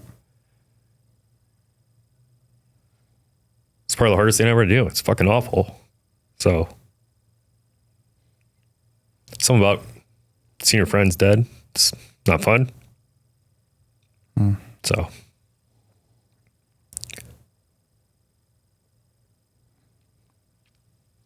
I know this is probably a weird question, but if you could say anything to him now, what would you say? Probably thanks. Thanks for the good times. Thanks for teaching me what it was like to be like a good leader. Thanks for taking me under your wing, I guess. Thanks for having fun with us. Thanks for fucking having a few beers with me. Like he was a good fucking dude. Both of them were great dudes. I knew Jared Monty less, but he was also a great fucking guy. He also ended up getting the Medal of Honor for that mission.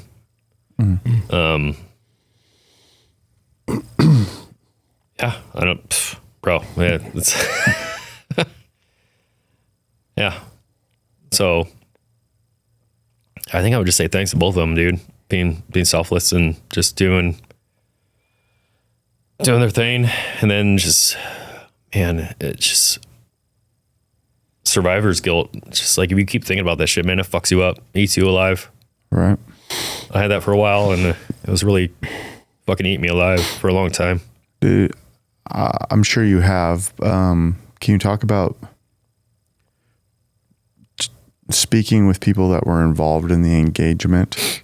Because sometimes I feel like, as weird as it sounds, I feel like sometimes it's harder when you're not able to participate in something that you feel like you should be in.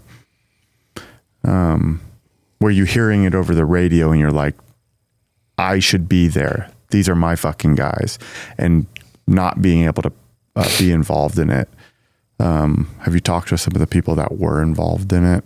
Obviously, and how they dealt with it? They didn't deal with it too well. I think I agree with you that me not being there probably fucked me up even more. But also, like, I know myself. I probably would be fucking dead right now, to tell you the truth, because I would probably try to do some stupid fucking shit to try to save someone. I would probably fucking died too.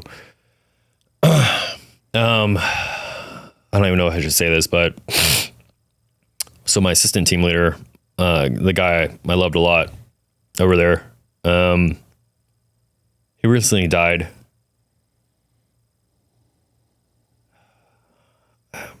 Under, I wouldn't say suspicious circumstances, but he survived that whole thing. It took a toll on a lot of people. a lot of people's mental health really got fucked up. Not surprisingly. It's funny. Me and my wife recently went to South Carolina and she got to meet some of my degenerate fucking military people. And one of the dudes she met was on this mission and was very much a part of it. He's a good fucking dude. And he kind of told his story when we were drunk one night at a bar in front of my wife. So my poor wife, she hears too much shit. She's just exposed to everything, right? My whole fucking military career, cop shit. But she's great. She takes all in stride. But I'm like, sorry for my degenerate friends. Like, you know, like, so I just think it's hard all the way around, man. Like the other thing too is no one ever talks about anything. Like you're just supposed to be this hardcore stone-faced dude. And like, if anything's wrong, people don't talk about it. Right. I don't even want to talk about it. Like, obviously I'm emotional about it. Like we box up all our shit and we like just fucking cram it deep down inside. Like I'm sure I'm going to die of a heart attack at some point because all my shit is just so far deep down inside. And I don't ever want to let it out. Like this is hard enough just doing fucking this. I can just imagine if I actually spoke about this all the time. Yeah. I think it's Bill Burr does a skit on men are allowed to be angry and fine. It's like the two emotions we're allowed. I can see that. Yeah. But I mean, obviously, you're not the first person, nor you will be the last that comes back from the military with an abundance of trauma, and you know, you feel fortunate to even be able to come back. But yeah, obviously the things that you had to endure, the people around you had to endure. It's not easy to live with. Well, then the other thing too, the mental health thing is a whole nother fucking subject, right? Like having lived both, right? The military shenanigans and then the police shenanigans. I feel like the police shenanigans doesn't get enough PTSD attention as it should. Like there's so many different fucking incidences where that itched into my brain just as much as the military, right? Like baby autopsies, doing CPR on babies that didn't make it. A mother that hung herself and her kids found her. Right. Like that's not okay. Like you shouldn't be doing that, right? People don't know that you have to go, like when you do the ICAC search warrant, the Internet Crimes Against Children, you have to, when you go find that fucking porn, you have to watch the child porn. Like that's not healthy for anybody. Right. So you have to do all that shit. And I don't think people understand all the mental health shit that cops have to do every day too. So I don't feel like the PTSD shit is talked about enough for the police either. Right. Yeah. Well, I think it's not a stereotype, but it's mostly a male profession, and we're not good at that shit. I mean, the Army broke through. They did it. That's mostly a military or a male profession too. Yeah. So I think there definitely needs to be some work done on the police mental health side of things. Cause I mean, we see some fucking crazy shit too that gets to that standard, right? Like stupid shit that we have to deal with all the time. That needs to be dealt with. Amen. And to go along with that, and I like not to get to semantics, but you said see a lot of stuff, but you hear stuff. Oh yeah. And you smell stuff, and you like, and you talked about the perfume, but then the dead bodies, and then you hear bodies, stuff. Yeah. My hearing, my audio. Those are the things that I can't forget. Oh, you're an audio guy? Oh, I'm an audio guy. When hearing the horrific screams that I've had to hear, or the different sounds, way worse than the seeing things. It's so weird how it's so different for so many different people. Yeah. Like I remember I was walking down like a Home Depot aisle, and I like stopped real quick. I was like, oh man, that smells like a dead body. And my wife said, what the fuck are you talking about? And I'm like, it smells like a dead body right here. And she's like, I don't even know what you're talking about. It's just so weird. Like smells are my thing. Right. That's smells are my thing for sure as well. We were out for a walk the other night and going by a particular house. I told my wife, I was like, I'm so sensitive to the smell. And I was like, this smells like a dead body. Like it has a very distinct smell. Could have been an animal maybe back in the field or something, who knows? But like, it stands out. And the problem with it is smells are so closely related to like your visual memories. So you smell something and all of a sudden you instantly start thinking about the calls you've been on. Yeah. And it kind of like flashes almost like a highlight reel through your head when you just get a whiff of something. And or it's your neighbor that has a bunch of flies and her mail's fucking backed up. So yeah, those smells tend to literally stick with you. Yeah, I'm definitely an audio guy. Like Interesting. I had a person set a dog on fire, and the dog yelping and screaming I'll never forget it. Oh, It hits me. But yeah, it's terrible stuff that people in these professions have to endure. I just don't know why it's not talked about more. Like, I think it's getting better. I think it's getting better. Like we're seeing a lot more people openly share their experiences. I think it's tough. You know, like you said, it's really tough to be vulnerable in front of a group of other people. that's fucking true. Yeah. You know, especially in a profession like the military or law enforcement, where you are expected to have this like level of I can bear anything. Like you are the problem solver. You are the one people go to. So it feels very uncomfortable to put yourself in a position where you're going to break down and be vulnerable and share the things that bother you. It's tough. Right. Yeah, I do think it's improving. I think it used to be back when I started is like, you just don't talk about it. You don't deal with like whatever. You don't go to see anybody about it because they're going to take your badge away and your gun away and you're going to be done. Now I think it's moved into a point where people are like, yeah, I should probably go see somebody, but I'm not going to make that appointment. I'll do it at some point. Someone's there. It's probably a good idea, but I'm just not going to do it. Yeah. Like, I need to do it at some point, but and I'm hoping it just takes that little step forward. It's like almost not where it becomes mandatory, but almost it becomes mandatory. It's like, listen, just go talk to somebody. And if you don't need anything, you can talk about retirement and what it is, because we're all fucked up. Like, dude, we're all fucked up. Yeah, 100%, dude. Well, I think it's letting people know that it doesn't mean you're not okay if you talk to somebody. Right. I think that's the thing, though. It's like in your head, and maybe for me, it's like, if I have to go talk to a doctor, it means I'm not okay. Right. When the reality is, that's not what it means. It just means sometimes that helps you process it in a more healthier way versus suppressing it. Yeah, dude. Yeah. You know? Yeah. I think that's what I need. Like, I don't know. Yeah. It's right? The first step is hard. Dude. The first step is hard. I'm not ashamed to admit that I've started seeing somebody in the last 6 months. I started seeing a therapist, and because I was angry for a reason that I couldn't understand. I was like, why am I so angry? My life's through the outside lens is great. But I was like, I'm so frustrated and so angry, and I just get mad. And again, probably for a lot of people that probably know me and watching this would be like, never see you angry. My face looks like I'm angry all the time. But Yeah, all the time. Yeah, but still working on it. He's working on it, everybody. You need to keep working on that one. I don't know how to change it. It's the only face I got. Like have a different face, something more happy. Yeah, but I've been talking to a therapist, and it's been good. It's been healthy, and so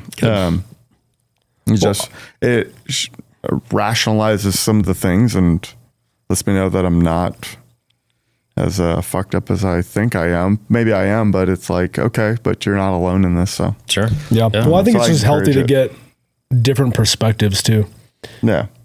And sometimes it's better to talk to people who know nothing about what you go through because they have a different perspective. True. I agree with that.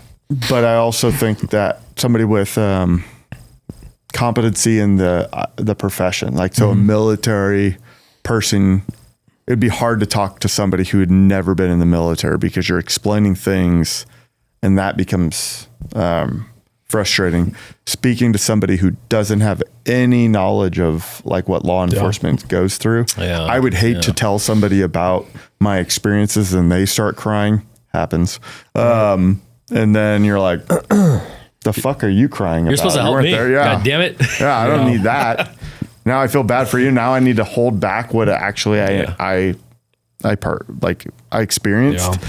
So I think having like a subject matter expert, somebody with core competencies in military trauma and law enforcement is super advantageous. And again, it's just not all the people in that profession are great, but I think they have intentions. They have good intentions, but I think it's a thing that needs to be, I think, probably more looked at. And how do you get people, like, how do you lead that horse to water and make them drink? Yeah. Good luck. Yeah, exactly. Cause we're all like, nah, fuck that. I'm fine. Yeah. And you're like, okay. Yeah. Like, not from my perspective or not from the perspective of people with two fucking eyes that are looking at it, but you're like, please do. And they're like, no, I'm good. And so it's like building that trust and making it not such a leap of faith and just going like, this is not a big deal. This is what we should do. Because I think people should want to get to the end of their careers, but also people forget about how retirement looks when you have less on your plate and what you're looking at and what you have as your memories. You want to be able to deal with those memories and those thoughts and those things, because not all of us do that well. I think we work and we push ourselves through those moments. And we're like, oh, I'm kind of in this bad. Okay, I'm just going to work more. I'm just going to push harder and not think about it, not deal with it. But when you retire, you're like, oh, I'm just dealing with all the things. Yeah, it's probably not a healthy way to do it, because then it crashes on you, right? Like 100%. At the end of your career versus taking care of those thoughts and feelings you have over time is probably a better approach. And you're isolated. Like you're less busy and you're isolated. And like I've said kind of before, when you're alone with your own thoughts and those thoughts are not good, like, okay, how do you deal with that? Like sometimes you can distract yourself with just life.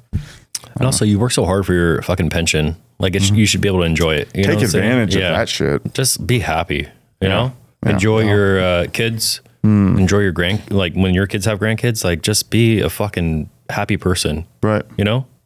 Like, I want nothing more than to watch my kids play sports right now. That is exactly where I am in life. Like every practice or baseball game, every soccer game, that is like my happy spot right now.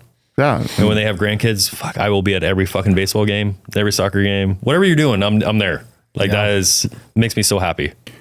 So my dad was in the Army, and I think I stated it on a previous podcast. He would never tell me about his experience. Like in the military, he was an airborne Army Ranger. Oh man, never talked about it. He'd never talk about it in the Vietnam War. And so it's like gangster as fuck, dude.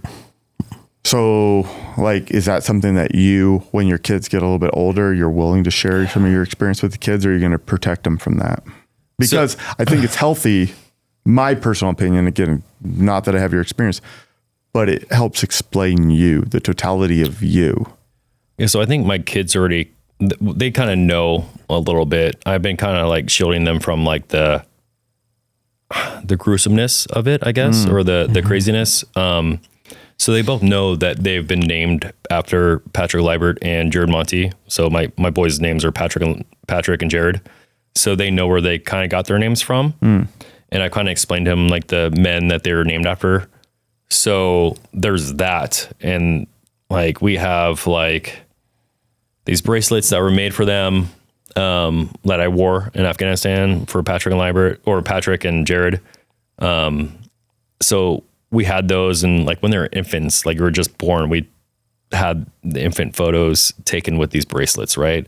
Like I wanted to keep the legacy going. I wanted my kids to have some strong names of some very strong people. And so they have these shoes to fill, and my boys will 100% fill those shoes. Like they'll be great fucking guys, and they will be strong, and they will fill these shoes and fill the legacy and fill the names of these two badass dudes that died in Afghanistan.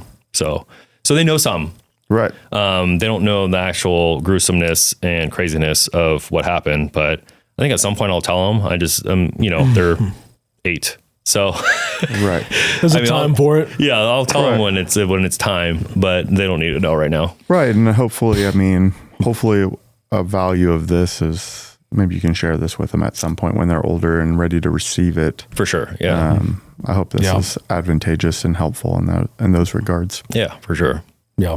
Yeah. Speaking of all that, and maybe moving into some more happier thoughts, is like, what are some of your takeaways, just your overall reflections on your military service and those you served beside? Like, what are your, I don't know, what do you walk away from all of that with? I mean, almost like a sense of like accomplishment, I guess. There was a lot of tough times and I overcame all of them. It's sad when, I guess sadly, like we had a lot of people commit suicide when we got back. I think we lost more people when we got back than we did in actual Afghanistan. But I love hearing a good veteran success story. Like there was a couple of my buddies who actually succeeded and did great shit with their life. I love hearing some good veteran success stories.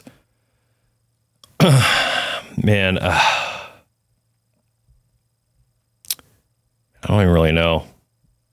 I just want people to do good. I really take away. Just love life, dude. It can be so short, I guess, is just cherish every minute of your existence, I guess.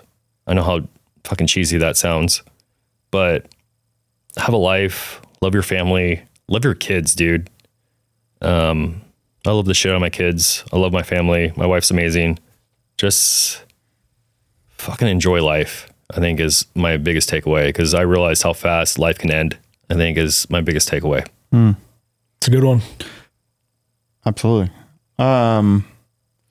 You had mentioned like a movie or a documentary. For somebody who hasn't experienced what you've gone through, is there some visual movie or thing that you have watched that you goes, that captures a little bit of it? Yeah, so Restrepo, like I mentioned in the Korengal, that was a great documentary. There's a couple things. So we another part of Afghanistan, we set up a Camp Keating, which was in Kamdesh, which is like, it was like double one of the bloodiest U.S. battles in all of Afghanistan. There's a bunch of people that died there, a bunch of Americans, unfortunately. A couple people got like Medal of Honors there.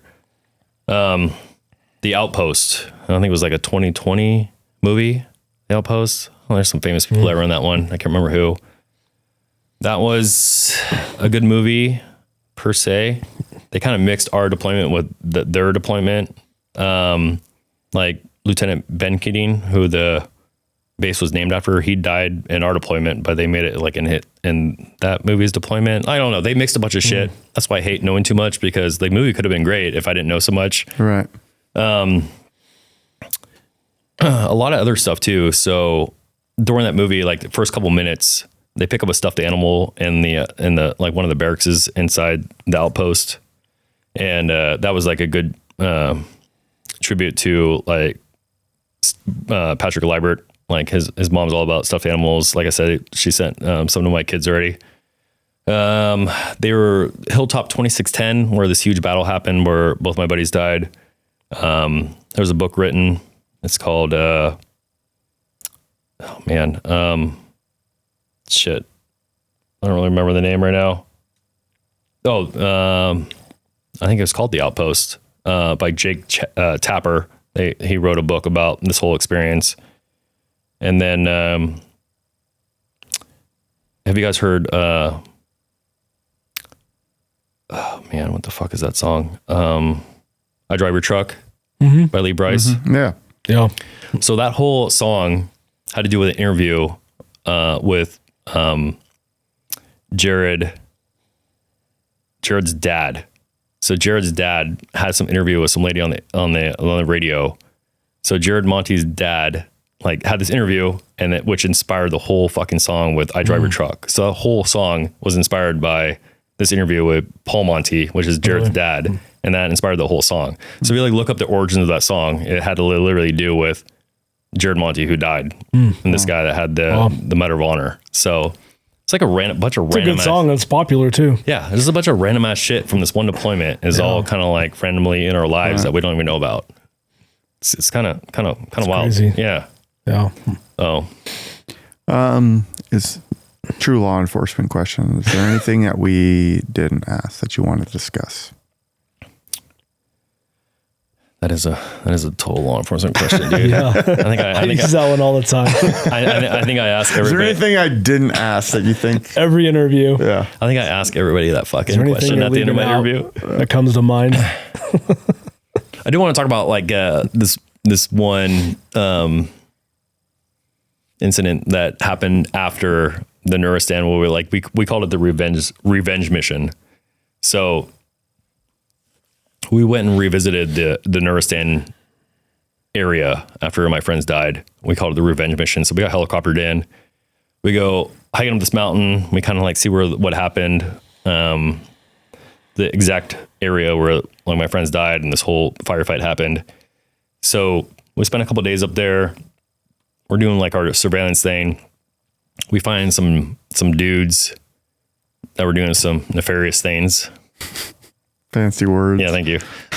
Some nefarious things. And they got a bunch of RPGs, AK-47s, and go in this house, right? So we like call some A-10s in and we fucking bomb the shit out of this house. We blow those guys all up. So, I mean, sadly, that kind of made me feel a little bit better, right? They just killed our friends. Maybe these guys were responsible. I don't know. So we blow up this house. And so the mission's over and we start like walking down.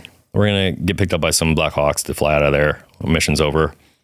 And it's hot as fuck again, right? We're in Afghanistan, summertime. So we're walking down this mountain. I'm leading the whole company or what's left of the company down. And I put us all on a security halt to like take a break. Like everyone needs water. It's hot as fuck. We're tired, right? And so I'm like sitting there and like you have a big ass pack on your back. So you kind of like sit there and you're kind of like held up. Like it's almost like you're in a lazy boy. And then I just hear these like footsteps, or at least what I thought was footsteps, like and I'm thinking, fuck, here we go, dude. Right? So I like raise up my rifle and like my senior scout's behind me. So I get his attention. I'm like, hey, footsteps. I hear footsteps, like fucking get ready, right? And then this biggest fucking lizard I ever seen in my fucking life, like a monitor lizard, like Komodo dragon, like that kill pigs lizard, like huge. Like I'm not even exaggerating. This thing probably could have taken me out, dude. And so like how big? Like what are we talking about? Massive, dude. Like 6-8 feet, dude. Oh shit! Like, that's like a crocodile. On Discovery Channel. Komodo dragon, dude. Komodo dragon, human eater, dude. 100%. Like not even lying. But like, of course, like no one briefed us on giant lizards in Afghanistan. Nobody, right? I didn't even know that was a fucking thing. Right. So like me and this lizard like lock eyes, and I'm like, "What are you doing, dude?" And I'm like, "Am I fucking dehydrated? I don't know. Am I seeing this thing?" And I'm like looking back at my senior scout. I'm like, "Are you seeing this thing? Is this thing fucker? Am I supposed to shoot this thing?" Like I have no clue. Right. I'm like, I don't even know if I'm seeing what the fuck I'm seeing. And so we're like looking at me and this lizard looking at each other for a while, and this motherfucker just like says peace out, just jumps on his stomach and just slides down this mountain. And I'm like, jeez, what the fuck just happened? Was this real? I don't even know. I don't even know what was happening. So just weird shit, bro. Like weird. Almost got eaten by a dinosaur. Never got a brief about giant lizards in Afghanistan, but there you go. There was one right there. That would have been nice to know. Yeah. Like I didn't know I might get eaten by a monitor lizard. I don't know. Or Komodo dragons. I don't know. Are those things or monitor lizard? I don't know. Yeah. Huge fucking lizard, dude. And I thought I was just gonna get murdered by some Taliban guys. They're just scary big lizard. nonetheless. Yeah. Right. Wild. So. Yeah, that's crazy. And I just the one thing I think I took away from all this is like all of us young guys, I think came back older than what we were expected to be. Like all of us aged probably way fucking older than we thought we were going to be. So I'm sure.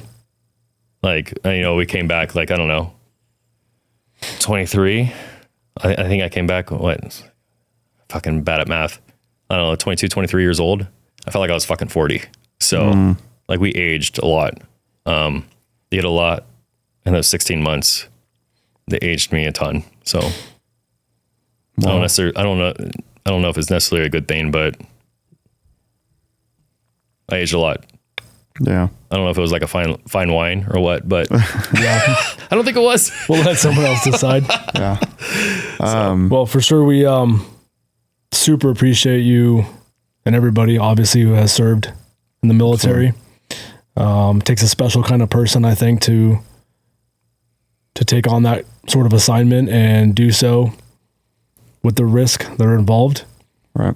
And, it affords us the freedoms that we have in this country that some of us, quite frankly, I think take for granted, because there are people over there still right now, every day, doing a lot of the things that you just spoke about. The ninjas that are behind the scenes working, for sure, struggling, sacrificing, missing their family, being away from home, and coming back with issues, and coming back with a whole host of issues and struggles and challenges. And I don't know how we can ever really repay the debts that are owed to the people who serve, but I don't necessarily think you guys can, but what you're doing now is great, because my repayment to them is keeping their memory alive, and you guys on this platform are helping me do that. And I 100% appreciate that. You're absolutely welcome. No, we're honored to hear your story and hear their story. Thanks. And I hope it's not only advantageous for you, but hopefully it's helpful to their families and their parents, who I'm sure would love to know that their sons were cherished. Thanks, Jeff. Appreciate that. Absolutely. Yeah. Colby, thank you. Absolutely. And on that note, there was so you wrote a letter, a speech, if you will, that we're hoping that you'll share with us to bring this episode home. So for those of you at home who have made it thus far, as usual, we appreciate you so much. This was another episode of Broken Perspective Podcast, but we hope you stay for just a few more moments to listen to a touching letter and a speech that was written by Paul Miovas here about his fallen brothers in the service. Yeah, this speech kind of like, or I guess letter, I don't really know what to call it. It found me in like a deep, dark space when I got back.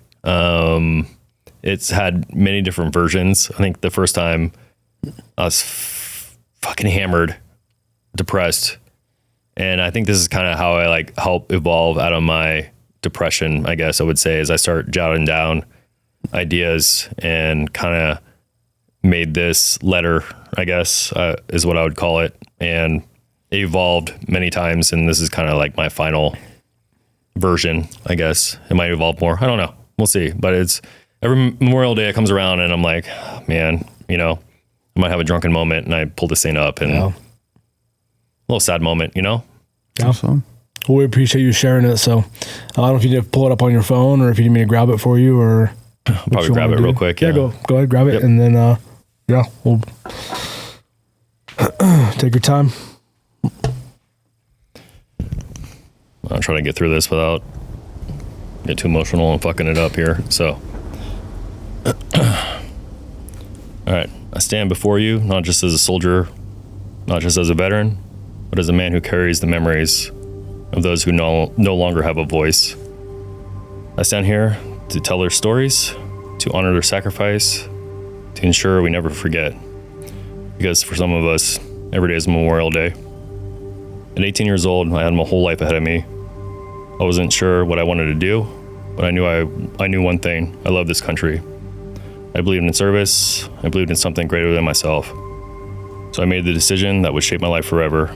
I enlisted in the United States Army as an infantry soldier, assigned to the 10th Mountain Division at Fort Drum, New York. In 2006, we were deployed to Afghanistan in support of Operation Enduring Freedom. I was young, I was naive, I thought I understood war. But what I didn't understand, what no amount of training could ever prepare you for, is the weight of loss, the way it changes you forever. War has a way of making you feel invincible until it doesn't. You walk through firefights, you dodge bullets, and somehow you survive. We had been in combat before, we had taken enemy fire before, but we hadn't always walked away. We thought we were untouchable. Then came June 21st, 2006. That day, our unit was split into 2 missions. My team was sent near the Pakistan border to meet with village elders. Along the way, an ID detonated under one of our Humvees, and we came under attack. Somehow we all survived, but several of our men were badly wounded. That delay meant we couldn't join the second mission, an Operation Nuristan, a region we never have seen before. That mission went on without us. That night, I sat at the forward operating base listening to the radio. Voices on the other end were tense. Troops in contact, KIA, killed in action. I sat there, heart racing, praying I misunderstood. Then I heard his name, Staff Sergeant Patrick Liebert. I refused to believe it. Patrick had been my mentor, my rock, my guide. He had taken me under his wing when I was a young sergeant, shaping me into a leader. He was the strongest person I knew, physically, mentally, in every way. And just like that, he was gone. But the deaths didn't stop right there. That night, as the battle raged, our wounded needed to be evacuated. A medical helicopter was finally sent in. Staff Sergeant Heath Craig, a flight medic, strapped himself in to Private First Class Bradbury, a severely wounded soldier, to hoist them both up to safety. As they were both lifted up to safety, the steel cable snapped. They both plummeted to their deaths. War is brutal. War is unforgiving. War doesn't care how much you love someone. By morning, our fallen brothers were flown back to us. The medics told us their body bags needed to be replaced. We stood at attention as the helicopters landed. They asked for volunteers to help carry the bodies. I stepped forward. I had to. I placed my hands on the first body bag and immediately felt the weight. Not just the physical weight, but the weight of loss, of grief, of finality. We carried them to the staging area. One by one, we unzipped the bags to confirm their identity. Then I saw him. First Sergeant Jared Monty. Jared had died a hero. He tried 3 separate times to rescue PFC Bradbury, running into gunfire again and again. He never made it back. For his courage, Sergeant First Class Monty was awarded the Medal of Honor. I turned my head and saw Staff Sergeant Liebert lying there. The man who had taught me how to lead, the man who had been my foundation, the man I had believed was unstoppable. And in that moment, everything inside me shattered. We saluted our fallen brothers and watched them fly away. No, we would never see them again. Years later, in September of 2011, I received an email. First Sergeant Billy Sirks, my old platoon sergeant, had been killed in Afghanistan during a mortar attack. Billy was a father, a husband, an airborne ranger, and a man who would give anything for his soldiers. In May of 2013, my wife and I walked the asphalt roads of Arlington National Cemetery, following the signs to Section 60, grave 9,731. I stood at Billy's grave. I told him I missed him. I told him I remembered. Then I stood in silence, because sometimes words aren't enough. People ask me why. Why would you go? Why would you risk everything? It's because of them, the Brotherhood, the love we had for each other, a bond forged in combat, stronger than blood. These men, my brothers, are heroes, and I carry them with me every day. The Battle of Hilltop 2610 was one of the most infamous engagements of the war. Their sacrifice was not forgotten. Their story was memorialized in a book, The Outpost, an untold story of American valor by Jake Chapper. A radio interview with Sergeant First Class Monty's father inspired the country song I Drive Your Truck by Lee Brice, a song about grief, remembrance, and holding on to things our fallen brothers left behind. In the 2020 movie, The Outpost, a small but powerful moment takes place in the first few minutes. A soldier picks up his stuffed animal in the barracks. That was in honor of Staff Sergeant Patrick Liebert. Our unit had the tragic duty of setting up Combat Outpost Keating, named after Lieutenant Ben Keating, who died during its construction. That outpost would later become the site of the Battle of Kamdesh, one of the deadliest battles of the war. Their names are etched in history. Life is precious. Now I have twin boys, and I gave them the name that carry honor, meaning, and sacrifice.